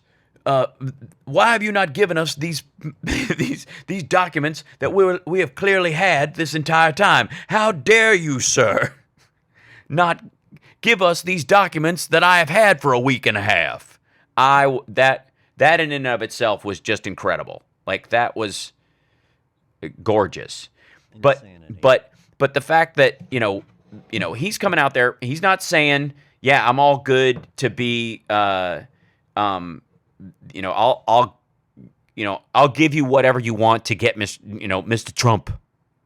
I'm gonna get you. You guys want him to? You want me to say he was standing on the street in the middle of Fifth Avenue shooting somebody? I'll say that's what he did, and I saw him do it. It wasn't that kind of thing. He didn't roll in a way that wasn't verifiable, and he brought evidence. Sixes in the chat room says I watch too many cartoons because my big Higgins's voice immediately went into now. I say, sir. I say that sounds like Hornswoggle to me. But Pamela in our chat, Higgins wanted a warrant issued to seize files that had just been returned to Cohen from the FBI that the House has access to and has copies of, by the way. Not only does the FBI have they copied all those files and kept them, he gets his originals back, but they get a copy of it. Not only that, but the House has, and including them, they can ask them entered into the record. They never will because of the ancillary stuff that's hidden in them that isn't being expressed right now or hasn't been charged because of the deal that they're making. There's a ton of stuff that, Michael Cohen and his relationship to Donald Trump, they were letting him walk on a couple of things because they have bigger fish to fry and they can't litigate every crime, which is, by the way, my belief is one of the reasons why Donald Trump hasn't been, charged on a bunch of this stuff in SDNY and other areas, and other guys like him, including, like they got Kushner's dad on blackmailing his uncle with a hooker, right? They didn't go after him for the rest of it for a couple of reasons. One, once you unpack it, there are so many crimes there that literally that entire wing of financial crimes, they would be all in. That's all their investigators all year.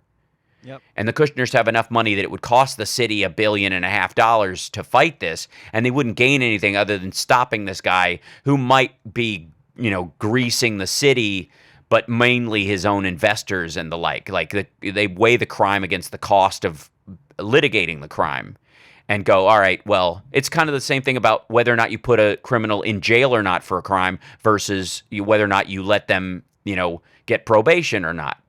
Yes, you will charge them, but we don't have to pay the money to lock them up and keep them away from society if we're not worried about them being a violent, if the kind of crime they committed isn't the kind of crime that will continue to sprawl and harm people again in a way that's unmanageable by the normal acting of the city.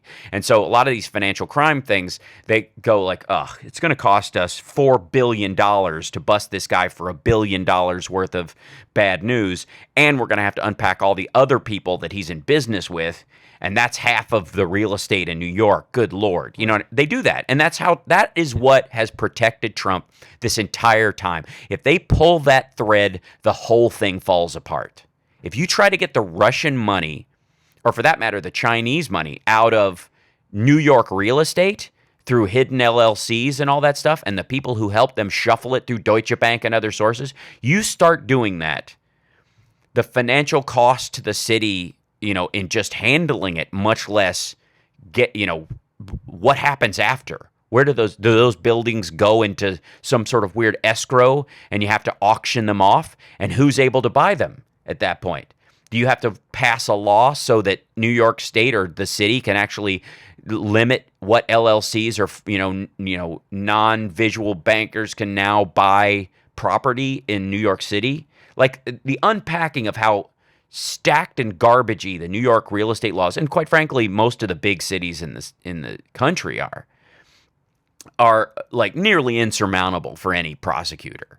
So that's what's protected Trump this whole time. Well, now that he's president, though, these financial crimes are directly related to why he would let Russia impact our policy towards other countries. And so the idea that Trump is now saying, well, they're not going to go, they can't find collusion, so they're going after my finances. Dude, the root of the collusion, why you would do it in the first place, is because you owe these guys money. That's the motive. They're not going after collusion. The collusion case they're going to make is you find motive, you find opportunity, and you tie those together with a smoking gun if you have one. Otherwise, you have a solid circumstantial case why this is your guy. It's how they'd get every criminal ever. And the idea that you need that the Republicans are now like, you need a smoking gun. And by the way, I think there are many, for the record, as far as legality. In the paperwork, there's tons of them, and we're going to hear them all. But the idea that you need a smoking gun to convict somebody, suddenly that's the Republican law and order point of view. So we should turn El Chapo loose because he didn't have a bag of coke in his hand and he wasn't, wearing a mask. I didn't see it. I didn't see it. I don't know. That's a charity. I had a charity I'm running my money through. What are you talking about? Lady B found her glasses. Look at that. And we got to take a break. We'll be back right after this. It's the House Park Radio program, Mega Worldwide. We'll be right after this. No, Lady B, get your inhaler. It's going to be very important. You're going to need your inhaler after this one for Mr. Trump. Oh, no. Can you hear that? I can. She's wheezing. Oh, good Lord.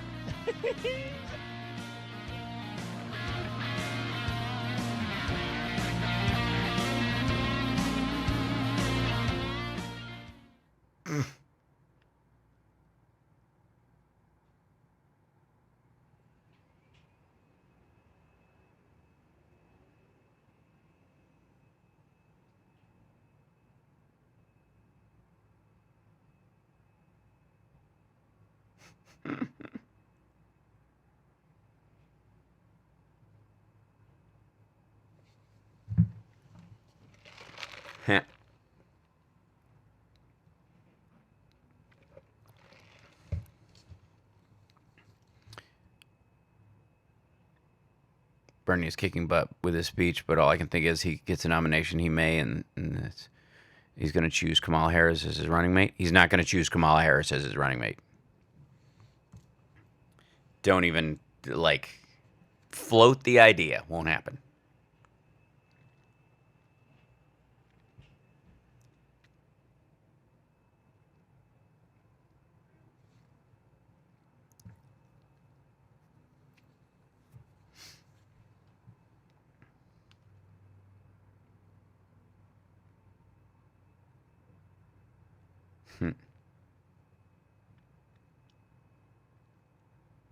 Wow. Maddow on the Maddow following the Cohen testimony day got the highest rating MSNBC has ever had in their entire history, and obviously her best day too. MSNBC killed it Wednesday night because everybody was like, I think a lot of us were like, well, some action happening next door in the hotel. Did you see Johnny's picture on Twitter? I don't know. Did I? Where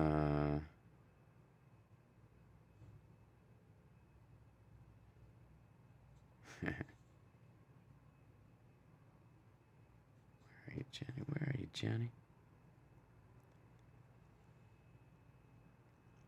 10 seconds. All right. I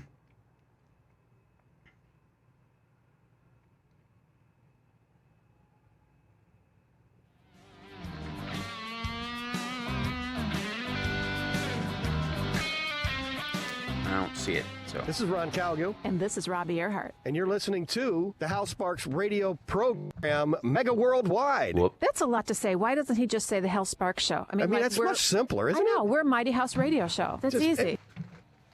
Well, one day when you're Mega Worldwide, then you'll actually have an actual, reason to use a big word like that. When you're streaming on the internet at the same time, when you've got literally, Julie, I think in our chat room, you're in Germany currently, I think.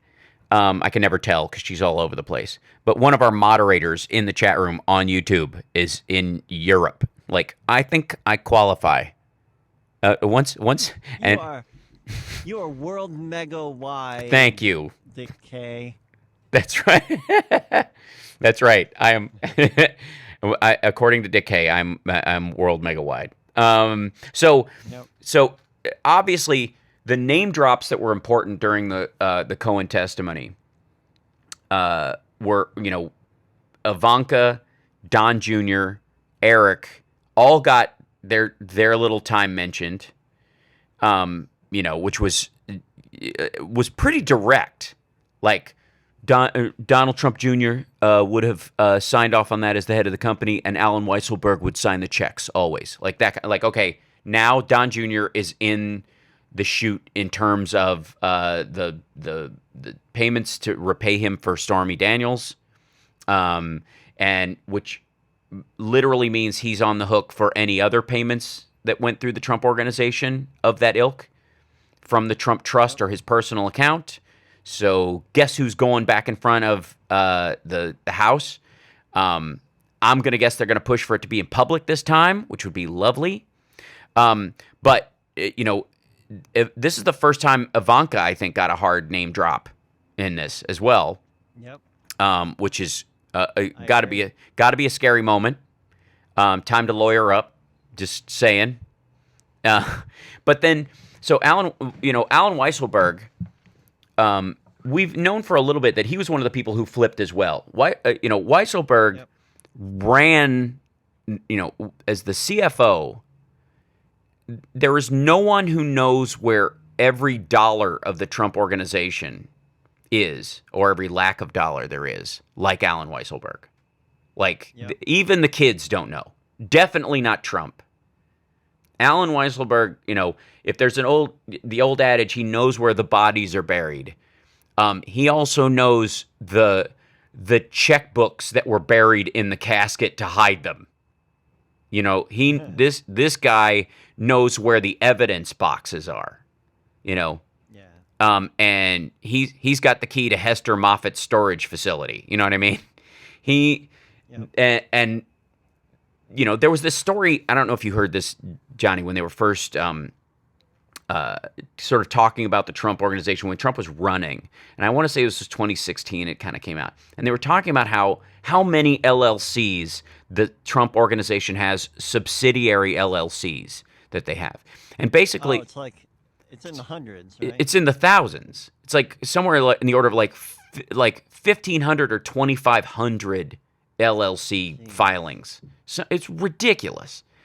And it has a lot to do with like the kids have their own organizations and the kids have, it's like this branch, thing where every project has its own LLC, right? So anytime they would, bump until, like they have a, we're going to bond with this other company to do a licensing agreement. Well, they don't just go, they're signing a license agreement with the Trump organization. They're going to sign a licensing agreement with Trump licensing entity 1.2, whatever, right? And every single one of these exists as a separate business entity, just for these deals. And they would, and the story was that the kids would come in and they would go, Dad, I got this great idea for this deal. Where we're going to make a bunch of money. We're going to tack our name on this building in Panama, right? That kind of thing. And they're going to give us this much money for the licensing name of putting Trump on the building. And we're going to get 2 apartments in the place that we get to use all the time. And we'll use it as a show place. They're going to provide us with marketing materials and other stuff to say it's a part of the portfolio.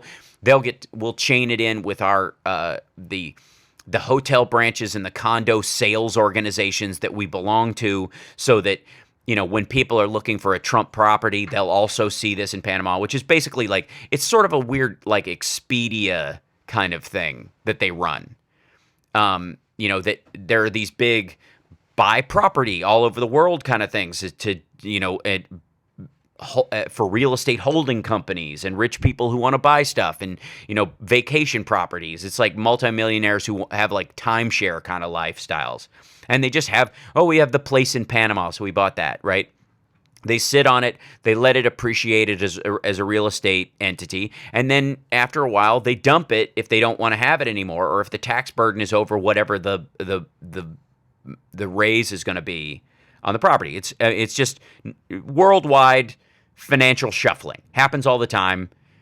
And when the Trump family does this kind of branding exercise, or anybody does, Hilton owns properties that do this. Sheraton owns properties that are condos, or you can buy condos in their hotels, like the top 5 floors of the buildings. They do this kind of stuff. And it's pretty normal fare. But when it comes to Trump, they stopped building anything a long time ago, basically, and started... and that's why they needed the Moscow Tower so badly, I think, is because they hadn't built anything in forever. And basically they just brand themselves onto stuff. But if you're a Trump-branded property rather than a no-name branded building in Panama, you've got a slightly better chance of being noticed by an international buyer, is the theory. So the kids come in and go, I got this great building down there, and they want to be part of the Trump brand, and they'll pay us this licensing fee, and we get these 2 places, and we can go down there anytime we want. Now we have a place in Panama. We can call it our building in Panama. We can list it on our list of assets, even though we don't own it. That's amazing. That's like that shuffle, which you're not legally supposed to do, but they clearly did many times, which was part of what was brought up by AOC. And she was simply quoting a Washington Post article from the week before. The Washington Post chased a lot of this down. So the kids would come in and do this and go, yeah, cool. They didn't sign a deal with that building from the Trump organization. They would create an LLC specifically for the purpose of shuffling the money from that, so that it looked like, that company has a deal with this other building, but we own that company, and that company is part owner in that building, 1% share or whatever it is. So we'll count our 1% share as a 20% share or 50% share, like crazy.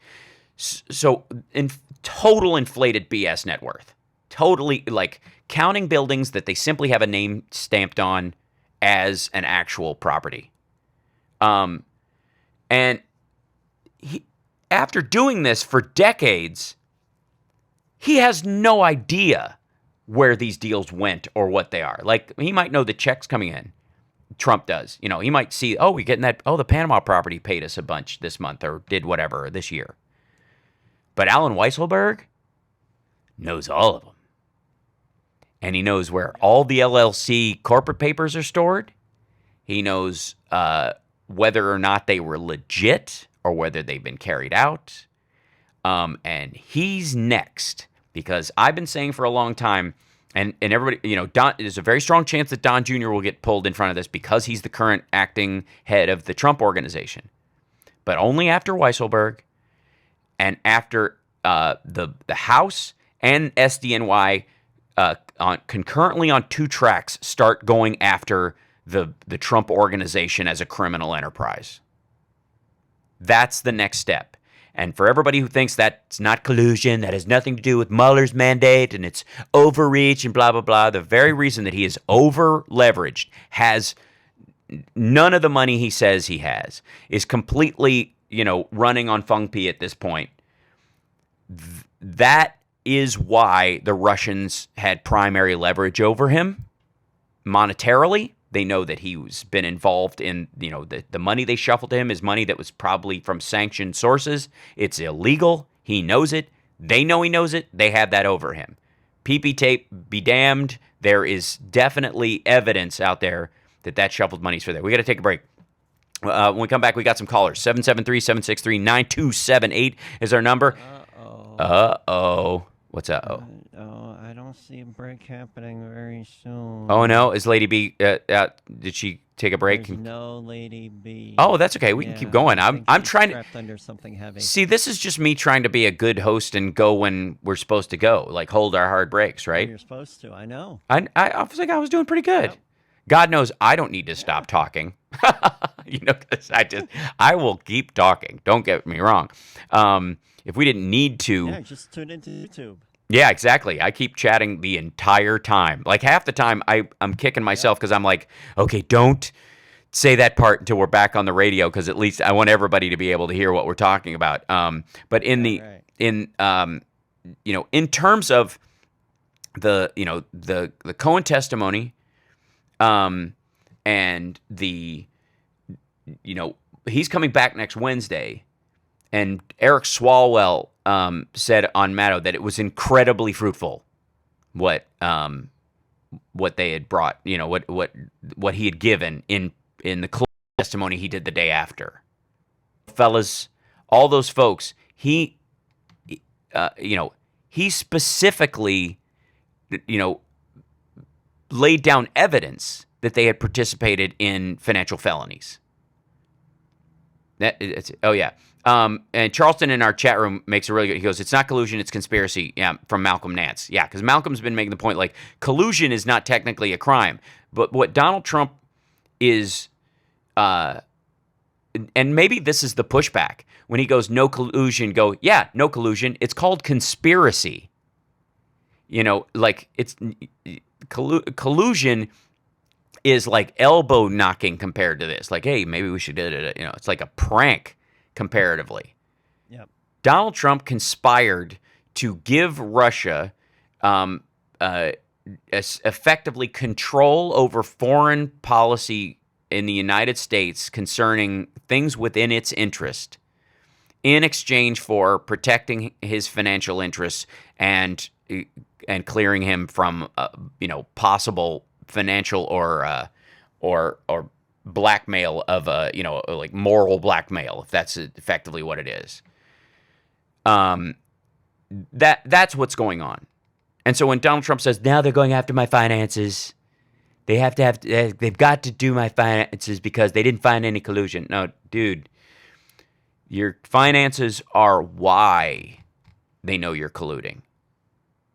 You always, if you can establish motive and in front of a jury, ladies and gentlemen, here's the insurance policy he took out on his wife 2 weeks before she disappeared.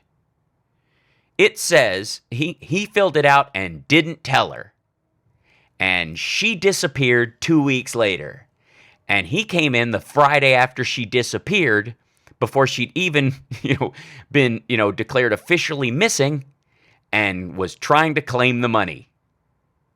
That's motive.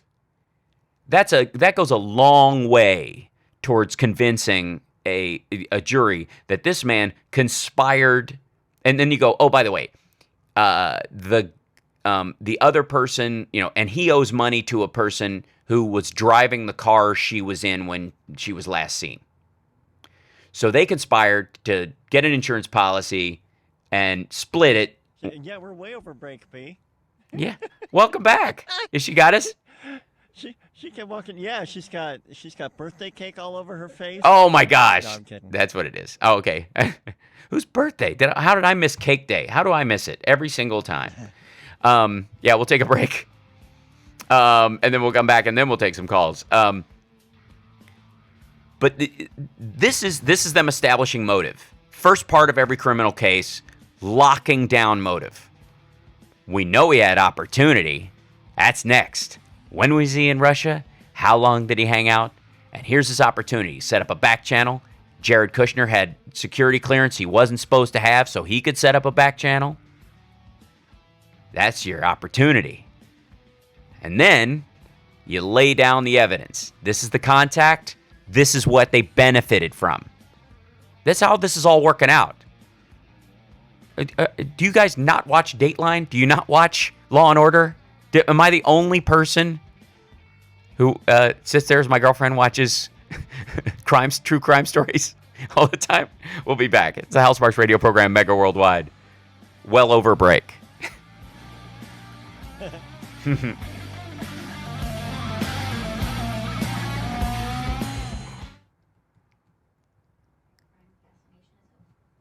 You what? Mm-hmm.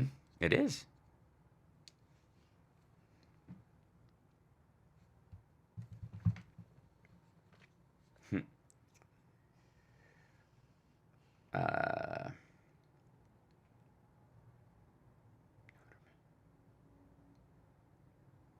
What? Let's see. Clearly, the award goes to, and let's see, three-way tie between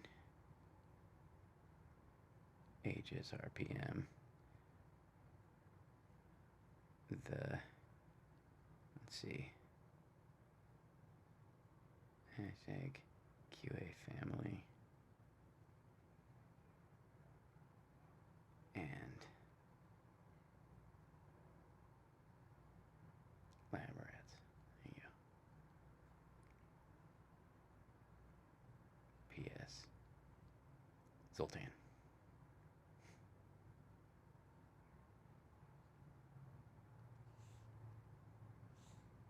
All right. So, and thank you for the, let's see.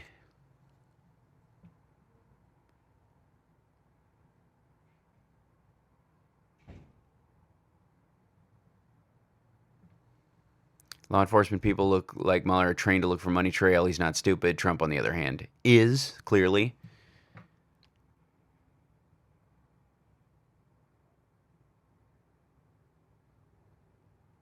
I get a real Hal Sparks post show tonight. Oh, that's true. Oh, you coming to the show? Awesome. Yeah, 2 shows tonight. Arlington Cinema Draft House. 7:30 and 9 o'clock. 7 and 9:30. That's what it is. 7 p.m. and 9:30. That's what it is. Fascinated, because doing an early show is always strange at that hour. But yeah, it'll be good. Your number 89? Excellent. I don't know what that means. Hal MSMEs just showed Trump speaking at CPAC, slamming the Mueller probe. Of course, and they actually channed lock her up. I know. It's so fun. So fun.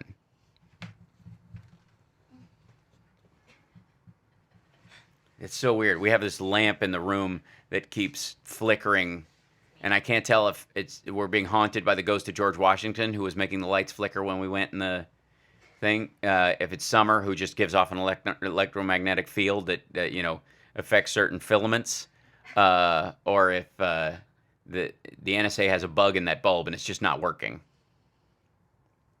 I don't think AOC is planning on a life in politics. I do. 15 seconds. Thank you. You know, Lady B, I might not be here when we come back from break. I might be in the other room having cake.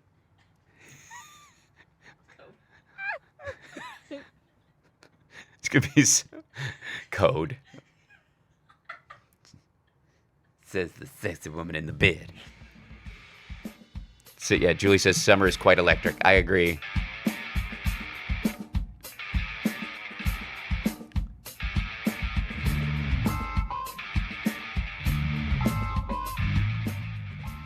Now let's get back with Hal Sparks' radio program, Mega Worldwide. Hey, everybody, don't forget, if you're watching on the YouTube stream, whether you're in the chat or not, please give us a thumbs up. It takes just a second, just helps us out there. And, of course, like and subscribe if you're so inclined to join our ranks. Bunch of callers. Oh, we do? Awesome. Well, let's jump right into them. Who do we have first? I say line 2, Lady B. Mm-hmm. Ike, it's you. It's you, Ike. Hey, Ike. Hey, I won the door prize. You did.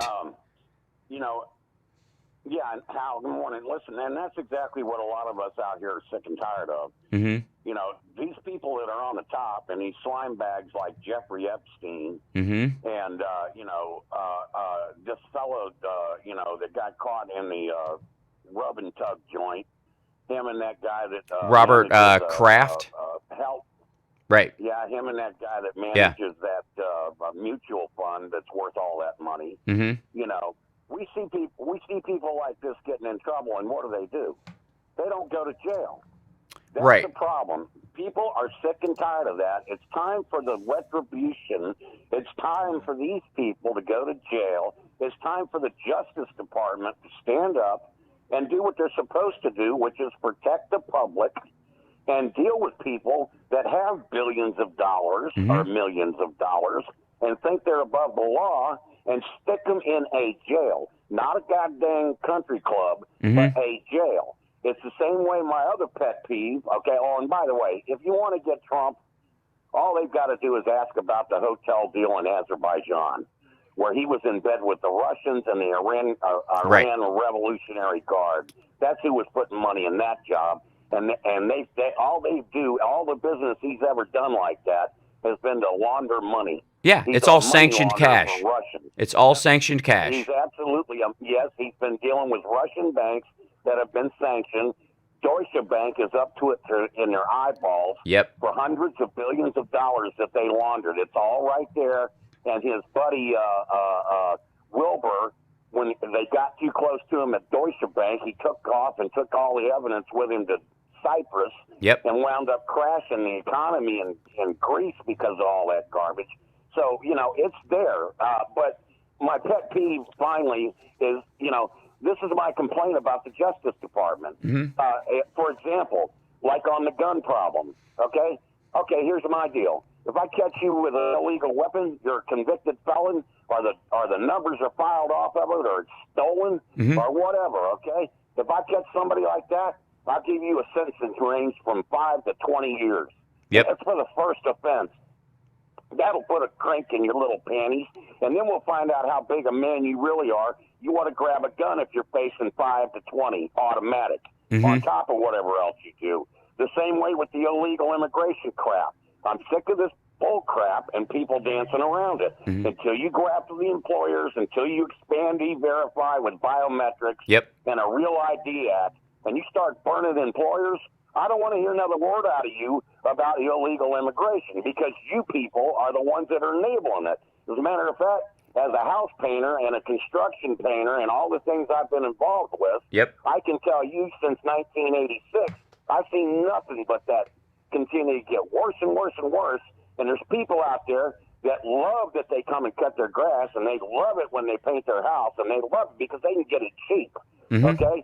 If you're that kind of an American, you're what's wrong with our country. You should be asking for green cards. You should be verifying numbers, and you shouldn't let illegals do any of the work around your house.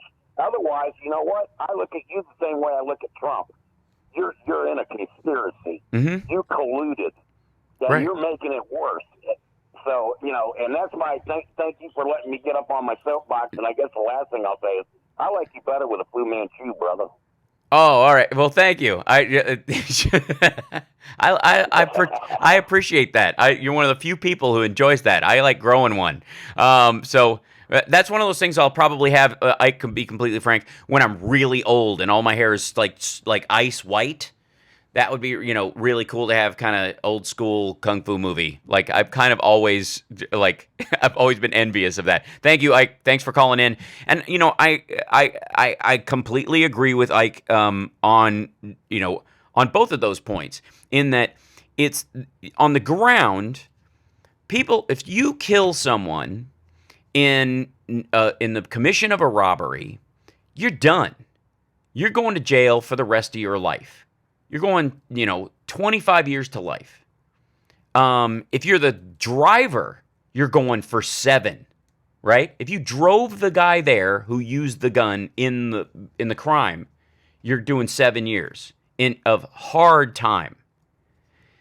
If you are a member, if you're in Enron and you facilitate a situation where the power rolling blackouts in California cause people who are at home on medical gear that doesn't have a battery backup to die prematurely in mass, dozens of them, and you shorten the lives of people who may have survived, but the damage done to them during that time shaves years off their lives. You basically have a golf course at your prison. That's the thing that has to change ultimately. And again, there's a big issue with once somebody gets entrenched and they're able to fight back, with the legal protections that they have in the kind of watery area of the law. This is why things like the Consumer Financial Protection Bureau are so important. This is why more concrete laws around financial transactions are more important, and certainly more visibility. The idea that when Ike is talking about corporations that hire, undocumented immigrants and illegal immigrants to do the work on their property, some of those are straight up big ag businesses. You know exactly who they are, or farmers. Big farmers in those border states or in the plain states that get away with it. But some of them are conglomerate owned that can turn a blind eye to the fact that they can it's treated as a mystery company owned by a dozen investors whom don't have to list who they are in totality, or if they do, they're 3 companies down the road from it to a post office box in the Cayman Islands. Well, those people are not American farmers who are just trying to compete on a global market, so they find themselves in a situation where they're using cheap foreign labor in a way to keep themselves competitive in a world market that's that's stacked against them. No, they are foreign entities who actually benefit from undercutting the financial stability of the U.S. market and the buying power of U.S. consumers. There's reason for them beyond just profit to have undocumented workers working and doing jobs that supposedly people don't want to do. Americans don't want to do because of the rolling damage it does to the economy around it.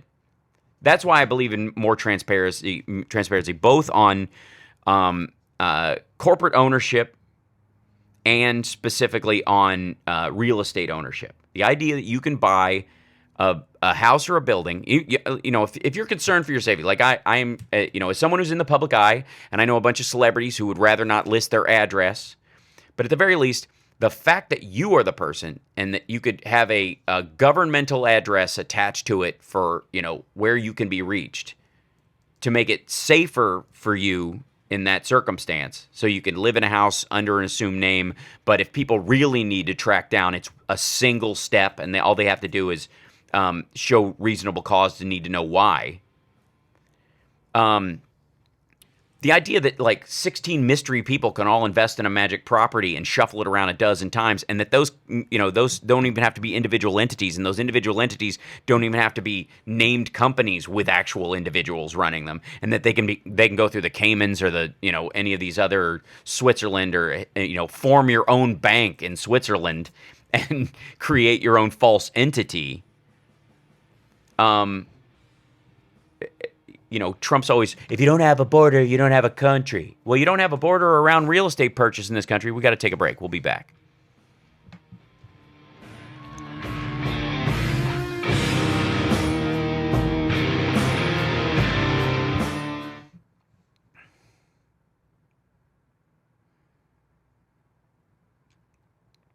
One of my House priorities of wanting a Democratic president in 2016 was the Supreme Court. I'm still sick over all the decisions coming down the pike. Yeah. Capitalism corporations do not exist in a vacuum. They are sanctioned by the government. Yeah, and they require regulation. They require guidance. Otherwise, they will run roughshod. Otherwise, it's the Wild West. Speaking of mustaches, I had one because when I was a kid, I flew down a Stingray bike, sawed off a tree branch, and went into my upper lip. Took almost half on 40. Oh, wow. I did not know that, Carl. I thought it was just fashionable and you look good with one. Yeah, the Goo-Goo syndrome. Look up CEOs and the top people in the company. Oh, lock up the CEOs and the top people in the company. Agreed. Eisenhower was a socialist by current right-wing standards. Yeah. I personally, and I know, there's a sort of a move in some ways to get socialism and socialist to become good words because they've been adopted as, part of the phrasing around it. But I personally think that technically, even things like Social Security, because it has the word social in it, aren't socialist per se. They are simply democratic-based safety nets. The idea that they are actually socialist philosophy is is sort of attributing to like communist philosophy or something like that. They are a wholly separate thing. We don't have a socialist government. We have a democracy. And in a democracy, the citizenry has decided not that it needs a quote socialistic approach on things, but that it wants to guarantee a certain level of quality for its citizenry, not falling below a certain line. That's not socialism. Socialism is an actually a mandated form of principle-based stuff regardless of the vote. That's why democratic socialism is actually kind of an oxymoron in that regard. If you have socialism, you don't really have the vote around it. We just got used to the word Social Security, and so it sounds like a word that protects it. And I don't have a problem with what Lawrence O'Donnell was saying about reclaiming the word socialist or socialism, but you're changing the definition of it to make it more modern and using it as something else.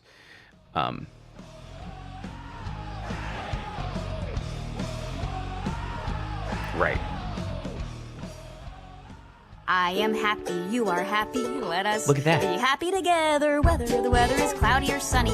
I will always be your funny honey bunny. I am lucky, you are lucky, let us get lucky together, whether the weather is cloudy or breezy. I'll be there to say, hey, come on, let's take it easy. 'Cause isn't it nice to have the friends that you do?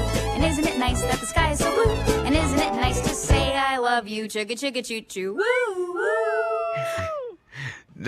We got to actually play the happy ending song. Yeah. That's fantastic. Does that mean you specifically, Johnny, have a specific happy ending? No. Oh, because I mean, I don't know where.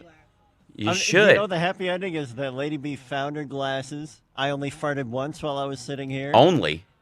Only once? Yeah. And she came in with food on her face, and I sent you a picture of it just to... Look, that's like saying the Moab is only a single bomb. Let's well, in general, I mean, there's check your phone. Do what? Sorry? I said, so check your phone so you can see the picture of Lady B. Oh, you sent a picture of Lady B. I see. That's yeah. Oh. Not my bot. There is cake. I thought you were kidding. That's amazing. I was kidding, and then she's so good that she'll go out and put it on her face and come back in. Take a picture. Take a picture of me eating cake. Okay. So, well, let's I think we have another caller though. Do we? We No? do. Yes. We so got lots of callers. excellent. One every 30 seconds. Go. Yeah, right. Okay, go for it. Robert, line 3. Yeah. Hey, Robert, go ahead. Hey, how you doing, Hal? Great. 30 seconds. You gave they gave the other guy from South Carolina there 3 hours. Right? All right. I actually called about warm beer, and basically all this was the distraction card. Basically, he got nothing out of the North Korean deal. You saw here in America that Cohen was sucking all the oxygen out of the room. He had a divert. He actually started talking about. He brought him up out of nowhere, I believe, and he started talking about warm beer as if this is a something that happened 2 years ago is actually relevant now. Well, no, I think a reporter asked him about it, but at the exchange. But yes. How many times has a reporter been staged to ask those kind of questions? Very good point. The very first question he ever asked was presented by the Maria Bettina. So yes, go ahead. All right. Here's the other thing. How about the time when a year ago in China, when they had nothing coming out of China, he started talking about the basketball players. You're going to tell me the two most powerful people in the world talked about some shoplifting sunglasses? That's all a diversion to talk about something else. Mm-hmm. And I think Stormy Daniels may have found the guy that was intimidating her, that calamari guy. I bet you that's the guy. You know, she was complaining that someone was harassing her and her children. I bet you it's just this big meatloaf over here. You know what? I don't know that for a fact. I have no evidence that, but that would not surprise me at all. That, as a matter of fact, he's basically in that interview basically copped to that very thing. You know, that they were talking about Trump, is that, you know, Trump believes that about him. Thanks, Robert. So, yeah, absolutely. Excellent points. Let's grab another caller real quick. We're not going to do like Roosevelt. There you are. Thank you for taking my call. Sure. I'll be brief and right. Thank you. I Go have ahead. A question and a couple of comments. First question is, what are the chances of bringing in Giuliani? Because for sure he'll trip up in front of Congress. If he trips up on any interview, he'll trip up. And I think Michael Cohen mentioned him. So yes. That's my question.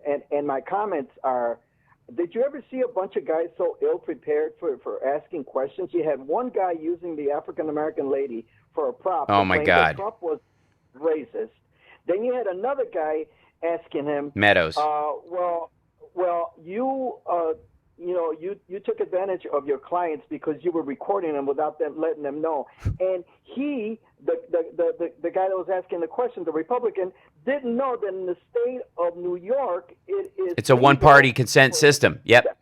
Yeah. I appreciate that. That's my comment. Yeah. So the first one is, insofar as bringing Giuliani in, he is an active member of the president's current legal team. So even though he is named in what Cohen did, they would have to have evidence of him engaged in willful commission of a crime, like either emails that they got through a warrant that show that he did that, before they could pull him in and say, you don't have attorney-client privilege because you were actually an active participant in a criminal conspiracy. Right now, he's just an incompetent moron who's keeps running the train off the tracks. So that's not enough, I don't think. It depends on what they have. Yeah. So that would be the primary one. I kind of answered the second part as we went, but so I don't think Giuliani's going to get brought in. Let's grab another caller. Okay. All right, Robin on line 4. Robin, go for it. We were talking about how pulling a string about Trump's real estate dealings would make a lot of stuff unravel. Yep. And it just reminds me of this scene in Back to School where Thornton Mellon, a.k.a. Rodney Dangerfield, is explaining economics. Mm-hmm. You know the one I'm talking about? Yes. Go ahead. Yeah. Yeah, it's hilarious. I can't do it justice. Just Google it. It's on. It's on YouTube. Well, I'll post it actually because it is a great monologue, and we're almost out of time. So, fantastic. Happy ending. He is Thornton Mellon if Thornton Mellon was an evil character, essentially, and he could never do the triple Lindy. Appreciate the call. Thank you guys so much on the show. Thank you, Johnny Million. Thank you, Lady B. Enjoy the cake. Larry. Sorry, Larry. We'll call in earlier next time. We'll get to you guys. You're awesome. We're going to go have some fun in D.C. I'm going to do a post show, but a short one today. Stick around in the chat room if you want. We'll see you next time. Bye-bye.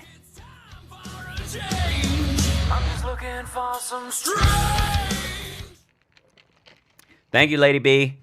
Thank you, Johnny Million. Signing off on you guys. Tick, tock, tick. I can never tell if they can hear me or not when I'm saying goodbye to them, or if they're just busy running around unplugging stuff because Dick K is coming in. And then by the time I wait for them, I've forgotten that Dick K is coming in, and I end up getting a blast of blues music in my ear because I didn't turn off the transmitter. Oh, it's so painful. Hold on, 3, 2, 1, and we're going. Okay, I'm signing off on them. That's good. Cool. All right. Now we're free of that. We can speak. Yes, thank you, Julie. I took my earbud out. Good. All right. Ta-da. So let's we'll address some of the stuff that we have in here. Go to our little post show. I'm gonna make a clip from this. Right. Create a highlight. Let's see. HSRPM post show 1, 2, 19. There you go. And 3, 2, 1. Hi, everybody, and welcome to the post show for Hal Sparks radio program Mega Worldwide. We do this show every Saturday. It's a 2-hour live radio show, and then afterwards, I spend a little time with just the chat room because usually there is so much going on, and we take calls and all that kind of stuff. I can only factor in a certain number of folks in my, in both in the chat and there in the balancing act. So it's nice to be able to get a moment to converse with you guys, both about what we talked about in the show, but also other side topics that you guys get diverted into. So if you want to join us, that's how you do it. Don't forget to punch that like and subscribe situation for us, and give us a thumbs up. Subscribe to the channel, and then pass it on. It always helps us out. So there you go. I've done my boilerplate, and I've sold the whole thing, and here we go. So there you go. And thanks, Ike, for the call. Appreciate it. It was you got it. Jeffrey Skilling is screwed over his family. True. Let's see. David Pacman has 600,000 YouTube subscribers. Yeah, he's on that network, so they were able to throw up. Those guys have an automatic lift because they get in that one of those advertising networks with a bunch of people, and then they all get sort of the same punch, which is cool. He also he's got an intern cutting clips all day long, so they have short chunks of the show. Eventually, I need to start doing that. I got to figure out my system for doing that. The problem is doing the show is so taxing on my computer, the way I have it set up, because I do this travel rig because I'm always moving, that if I were to use the software, both that I've tried, both Wirecast and what I'm using when I'm on the road now, Mimo Live, you can record at the same time, but going to a hard drive and recording at the same time I'm trying to stream is very where am I? Oh, thank you. 329. Thank you for that. There we go. Fixed. How about a finger up? You need an unpaid intern. I totally do. Oh, Julie, thank you so much.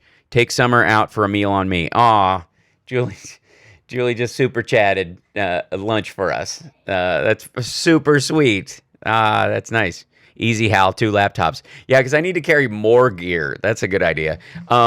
You're probably not wrong, Brad, except for the other factor is, I guess, how do we, Now you're putting an idea in my head. I think I have an idea how I could do it without streaming from that other laptop, just recording from that other laptop. It'd be a different angle than the rest of the show, but that's not necessarily a bad thing. But babe, it would work because all I have to do is get another computer. All right, I'm gonna get a lot more super chats for that. To afford a second computer for that. We're gonna have to definitely go into that. I'll be your unpaid intern, except I have no idea what I would have to do. Well. Donating a while making up for it. Oh, thank you, Julie. Appreciate it. If anybody wants to pull clips from the I could set up a Dropbox or something if anybody wants to pull clips for me from the show that they think particularly stand out and are good examples of the show or whatever, unhand that computer, you fiend. That's one way to do it. But I mean, pretty much what I need to do is have an extra, like, basically 2 hours after I do the show to sit with the show, go through it, pull 3-4 minute clips and put them up. It would be a houseplanning, right? It would be a game changer for the show, no doubt. But it's that much work. It might be something I do the day after. It might be a Sunday afternoon thing that I need to start doing. How I may have a laptop you can use. Well, right on, Brad. We should start doing the like donating gear. You should see Tom Hartman did it, like, kind of has a space that looks like that. The number of, like, old pieces of radio gear and stuff that he has is incredible. Like, racks of stuff. It's crazy. And I think it's just kind of like from working on some of the stations, and they're like, here you go, Tom, you can use this. We're not using it anymore. Nobody does. Nobody uses that anymore. I have no idea. Yeah. Have a laptop. Donate a laptop. Right. When I go back to work, I have to make up on my super chats. Well, yeah.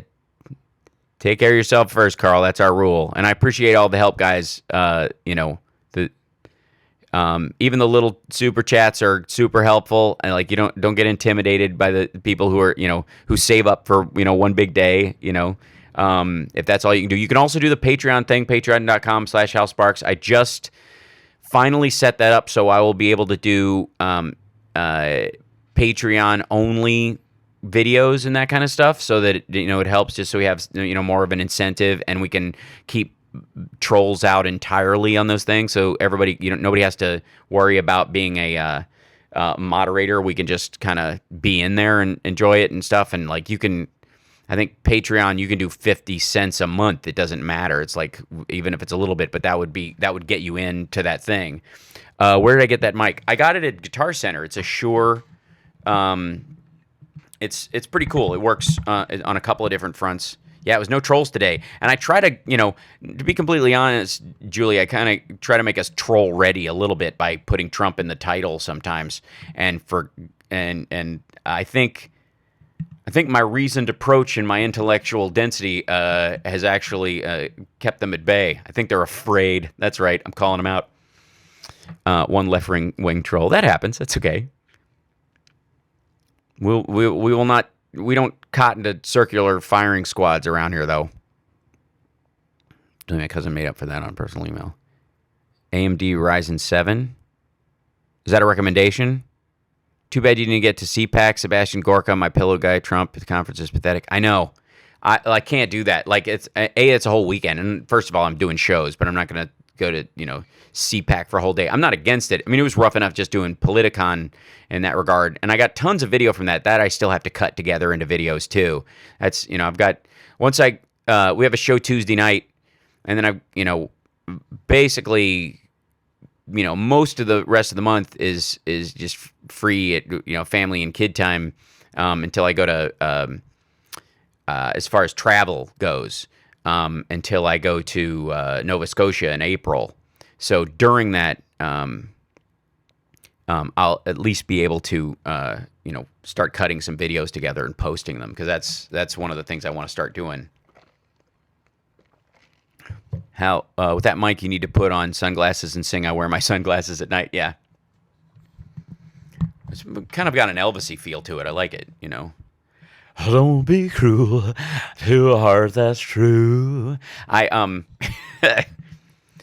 That's my theory about Elvis impersonators, that all men are technically a baritone, and if you can just vaguely make musical noises with your speaking voice, you're Elvis. He definitely hit some high notes. That's what the really good guys can hit that. But yeah, China, we're still. I've got a month worth of shooting to do. We're just coordinating it, and it was supposed to be this month, and then it was next month, and it keeps getting bumped around. So that's the thing. But shoot below the hips, right?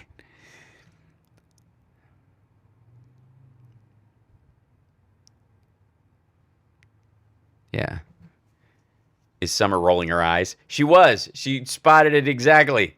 Right at that moment. Dead on. Well spotted, Julie. I love that someone served a congressman from Missouri as he left the podium while at CPAC. Yeah, that was hilarious. He was, talking about emails he was refusing to give or whatever, and then he got served with a subpoena as he was leaving the stage at CPAC. So funny. Knew where he was going to be. That's all you got to do. I mean, that's a process server worth their stuff. Yeah, I have the know-how and the know-how. That's true. Acts. My theory is that anyone can sing country songs too. Yeah, especially now because they're as auto-tuned as anybody. Like, it's kind of embarrassing. Like, if there's an area at all where there should be a no auto-tune zone, it should be country music. Because, we're authentic. We're down home. We're real people. How can I meet you? Come to a show. There you go. Now, a guy on YouTube has done a GoFundMe to get it digitally removed, and it looks great. Get what removed? Personal plug, the documentary I wrote the screenplay for, Searching for Skylab, is now available for pre-order on Vimeo. That's awesome, Carl.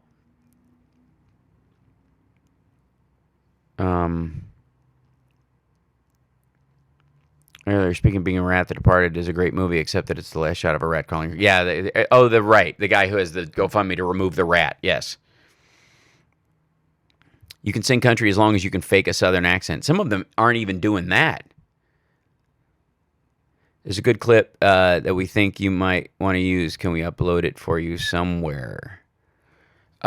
Sure. Let's see. How can I, let's see.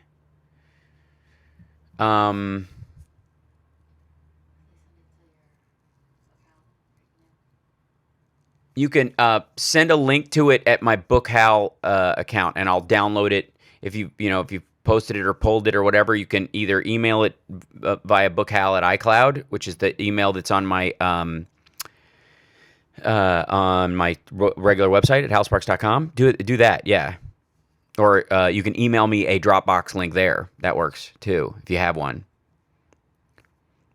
Maureen Fallon, look up Dan Herring, Get Low, and Coffee Shop. It's funny, but not quite safe for work. Starts outside in the country. Okay. I want to know how Giuliani had inside information about the New York FBI concerning Anthony Weiner's laptop.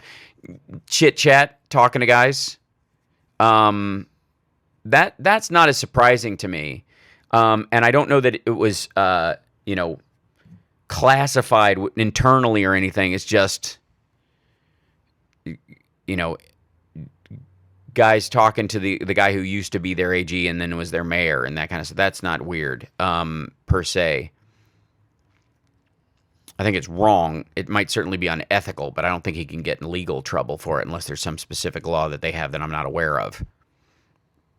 Because, I don't know what New York's, how some people who used to be in the NSA or CIA maintain their security clearance in case you need to bring them back in at any given time, so you don't have to re-up their security clearance. You can go, hey, let's bring those guys back in. They were talking when we went after that guy once before. They know where where all that stuff happened, and the same thing might be true of Giuliani because he was mayor during 9/11. That he may maintain a level of classified stuff. Classified needs to be on a separate system. You can't bring that home.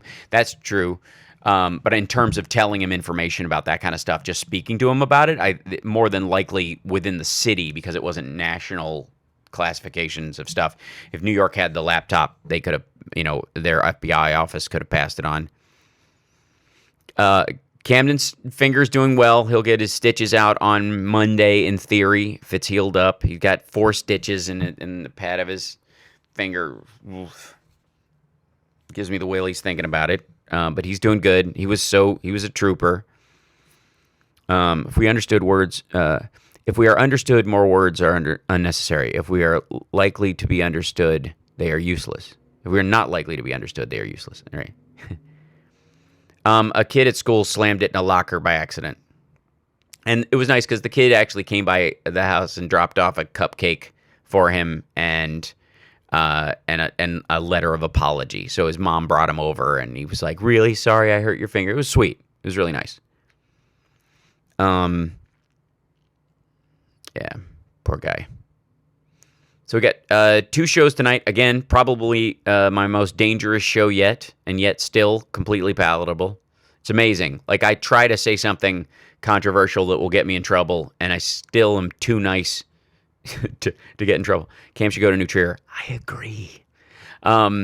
There's so much rampant corruption all up and down the entire GOP apparatus. How is this happening? I'm not naive. I'm just not understanding when it will stop. Vote Dem 2020. Agreed. And you know what's interesting? That accident story brought back memories. A lot of them. Yeah, I don't doubt it, Carl. I think the GOP Russia situation is very much like the New York financial situation. Why he has so many protectors is because they got. I'm not going back to Dubai and getting in trouble again. I'm not doing it. I might go to Abu Dhabi next time. I'm not going to Dubai. But I think that one of the reasons why they don't want to pull the thread insofar as what Trump's Russian involvement as far as the GOP is because I think a lot of them took the Russian money as well. Again, that Dallas Daily News article about, at least 7 of them getting money from, an underground source, sanctioned money. One of the biggest beneficiaries of it being Mitch McConnell. I think that's why they don't want to pull that thread either. And I think a lot of Democrats are like, look, if we totally wreck these guys, they're just going to build, they're going to filibuster or stop us, or it'll just be war between the parties forever. And it's bad now, but it'll be just horrible. And there won't be anybody that, we can even talk to on the other side because they'll all be afraid. So if we play nice with some of them, we can get the big guy, which is what you do when you're in a RICO situation anyways. It's effectively like giving Mitch McConnell, waiting to give Mitch McConnell immunity so they can get Trump at some point. Like it feels like that. Did you hear Bill Kristol say the Republicans are stupid, grifters, and demagogues now? Yeah, they shut down the Weekly Standard, and he's now got this an entirely new website that's based on the idea of like sort of centrism, like balance centrism, which is kind of amazing because it's, centrism is sort of a radical concept these days. Like you want to be vilified by everybody. Try and be like centrist and go, well, I think we need to talk about economic policy and the long range impact of it from a couple of different perspectives. Heretic,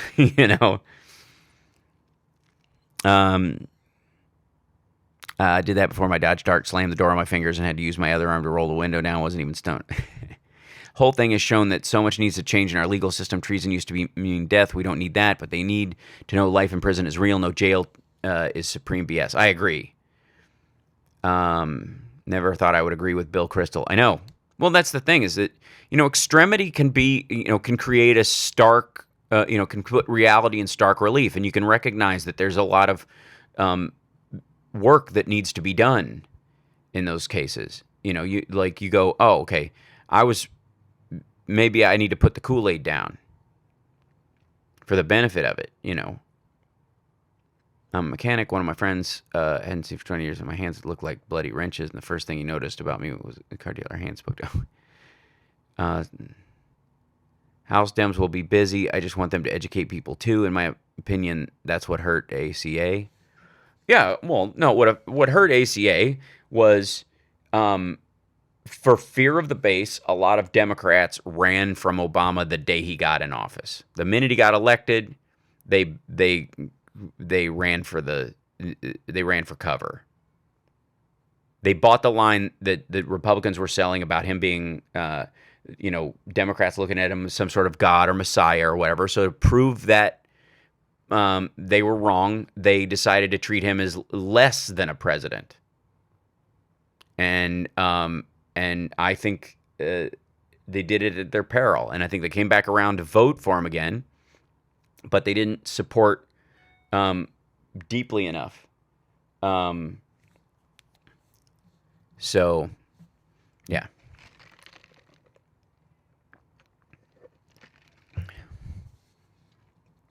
I look up the arrow. Most Americans are liberal, even if they don't know it. It gathers policy polling results, links these polls, and offers strong evidence. Most Americans give liberal answers. Absolutely, but would argue that those liberals qualify for a large central view of policy. That while they're liberal, they're not what would be the Justice Democrats or the Progressive Caucus, even in that regard. That they fit much more soundly in that, and a lot of Republicans fit into the liberal world a bit. In the same way that the Jimmy Smits monologue that Lawrence played talks about how, liberal Republicans ended slavery. Liberal Republicans got women the vote. Liberal Republicans got black people the right to vote. And that party eventually kicked those people out.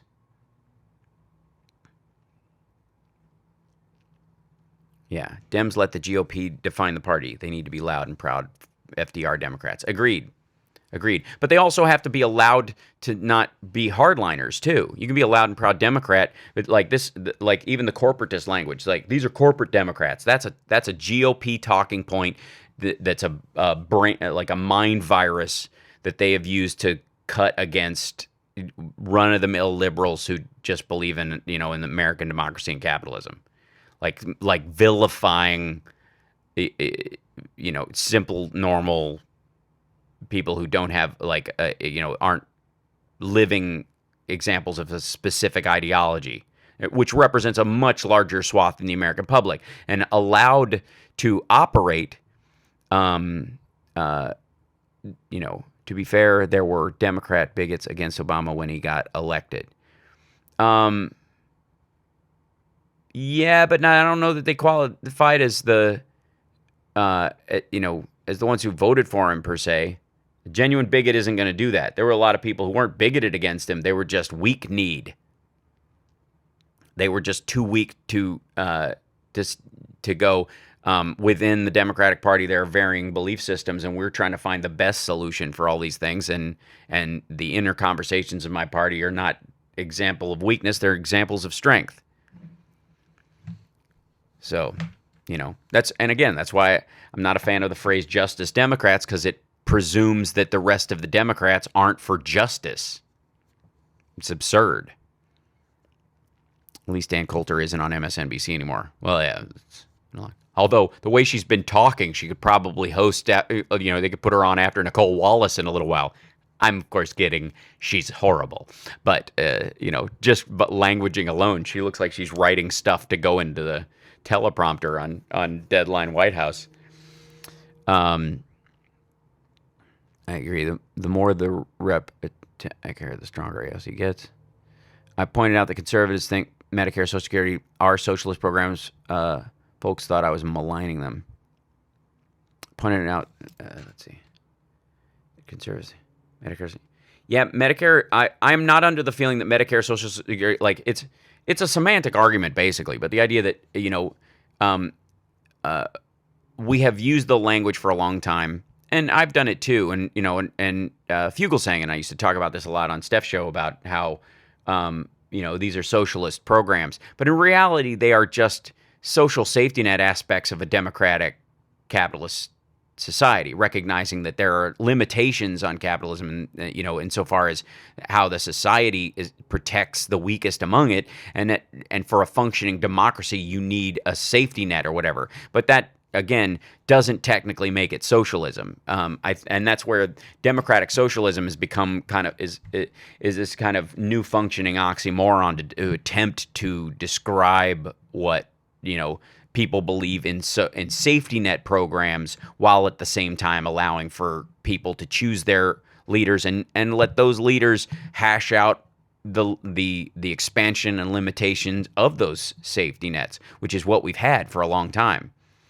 We just need to take it more seriously. We've just been a bad shepherd of it. So, yeah.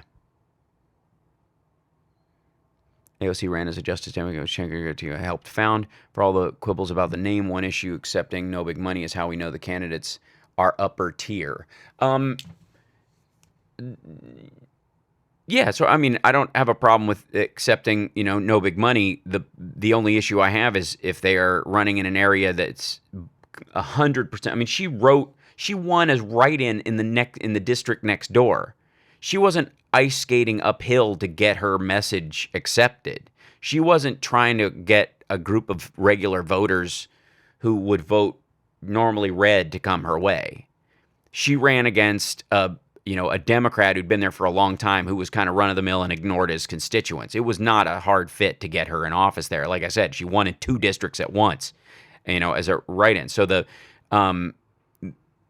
idea that she could win in almost any other district or whatever with no money or not taking any kind of money, or at least not getting the kind of advertising or media attention that would be necessary to win in a certain area in a crossover district is really necessary. And again, I'm not a fan of the corporate Democrat label any more than I am a fan of the Justice Democrat. So we're Democrats. People within it have different ideas about how to run it, but this bifurcation of a pre-label is effectively self-inflicted prejudice, and I think it's a mistake. And because what happens is you slap that label on somebody, and then eventually they vote for something that doesn't fit exactly with that label because it's actually the better way to go of two possibilities, and suddenly they betrayed their label instead of just being a functioning Democrat trying to make the best idea. Like it's the same thing with being a Tea Party or a Freedom Caucus Republican. It's garbage. And if they want to fall for that, that's up to them. But I think it's a mistake on our side. And the problem is it embarrassingly seems to try to glom on using sort of manufactured intersectionality of like the Congressional Black Caucus, for example, which is a legit voice-based group within the Democratic, House members that have a specific set of needs that their community needs that they're trying to get handled. So, putting Justice Democrats or in that kind of category, I think is weird. Grilling today about his 47%, Trump on the 42%. Right. Capitalism is now nothing like it was when I was growing up in the Middle Ages. Thanks, Stephanie. I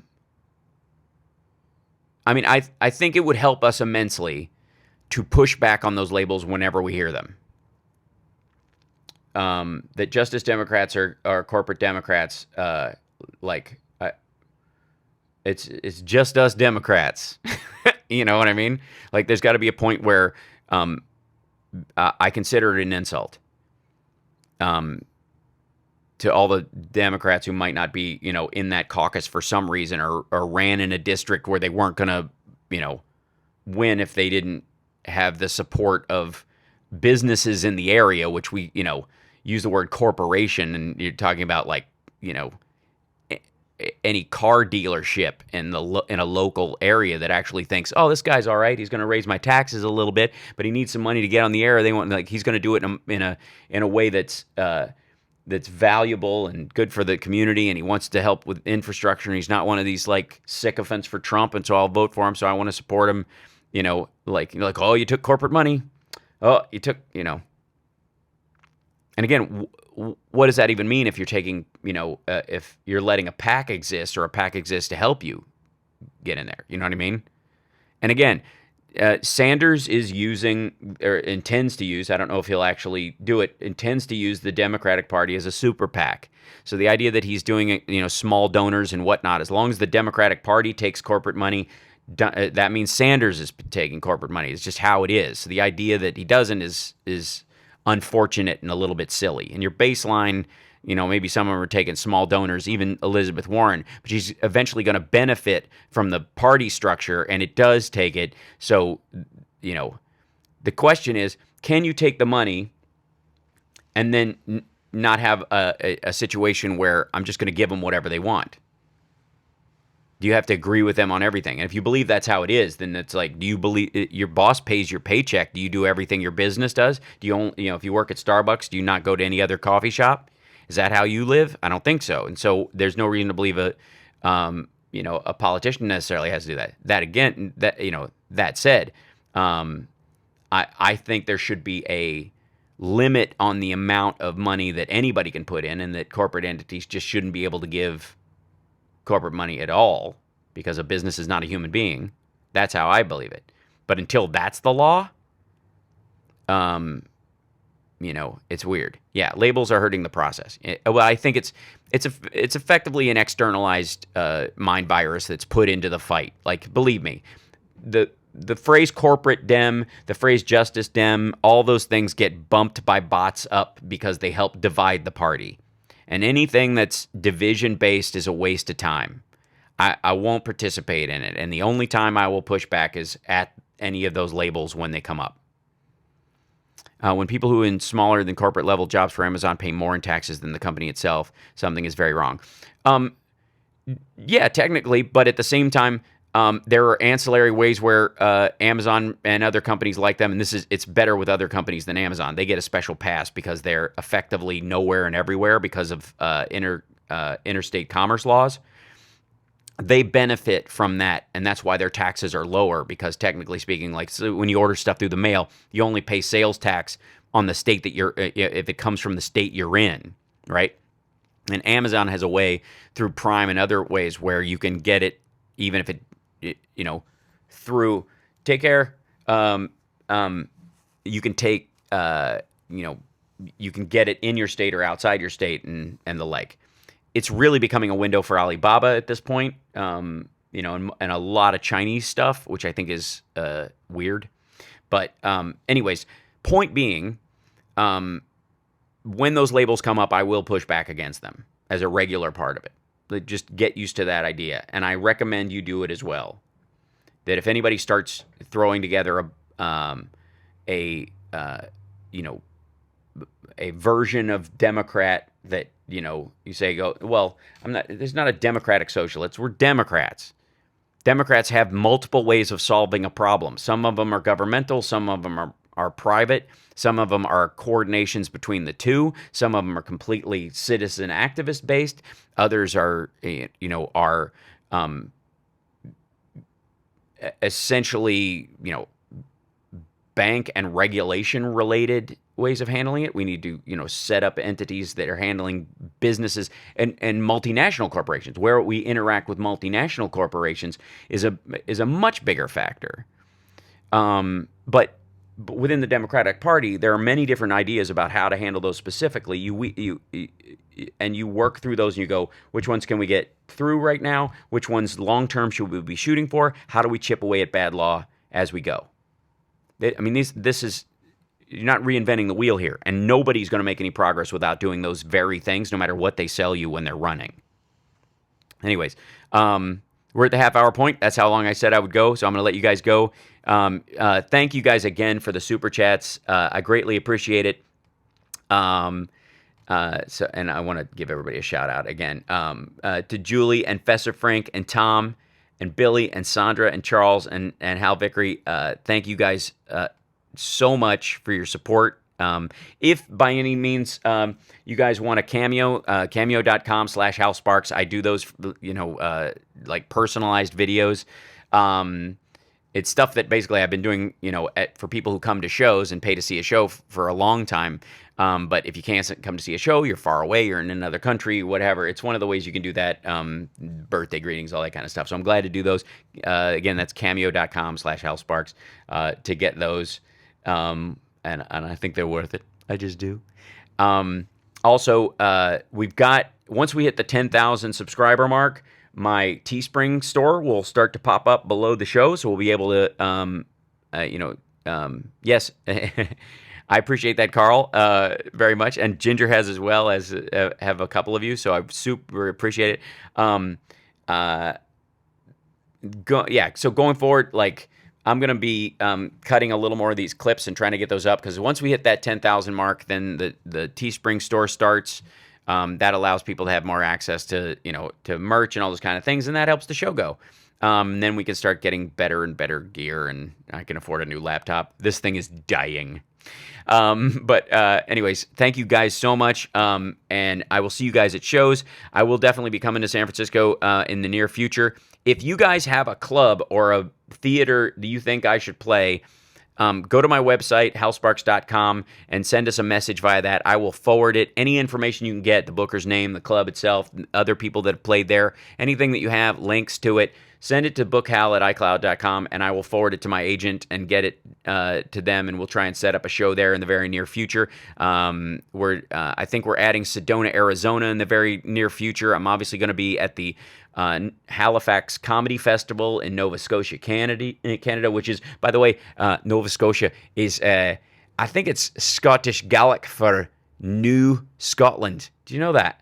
didn't know that. I didn't know that till I found out I was Scottish.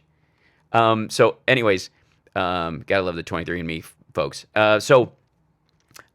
Anyways, those dates are coming up. If you have a place, though, that you'd like me to play, reach out, not just to me, but also to them.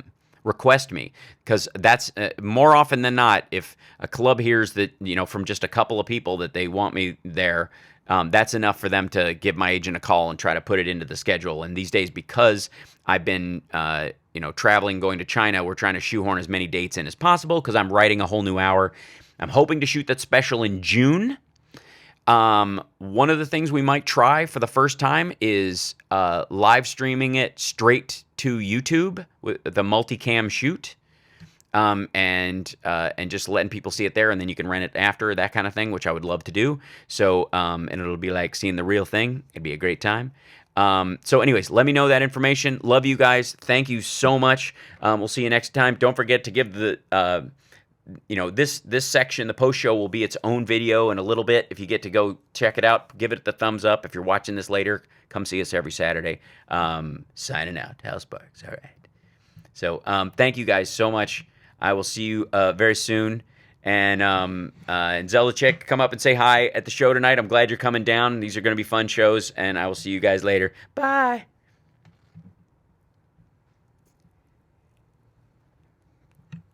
Done. Cool. Well, that was pretty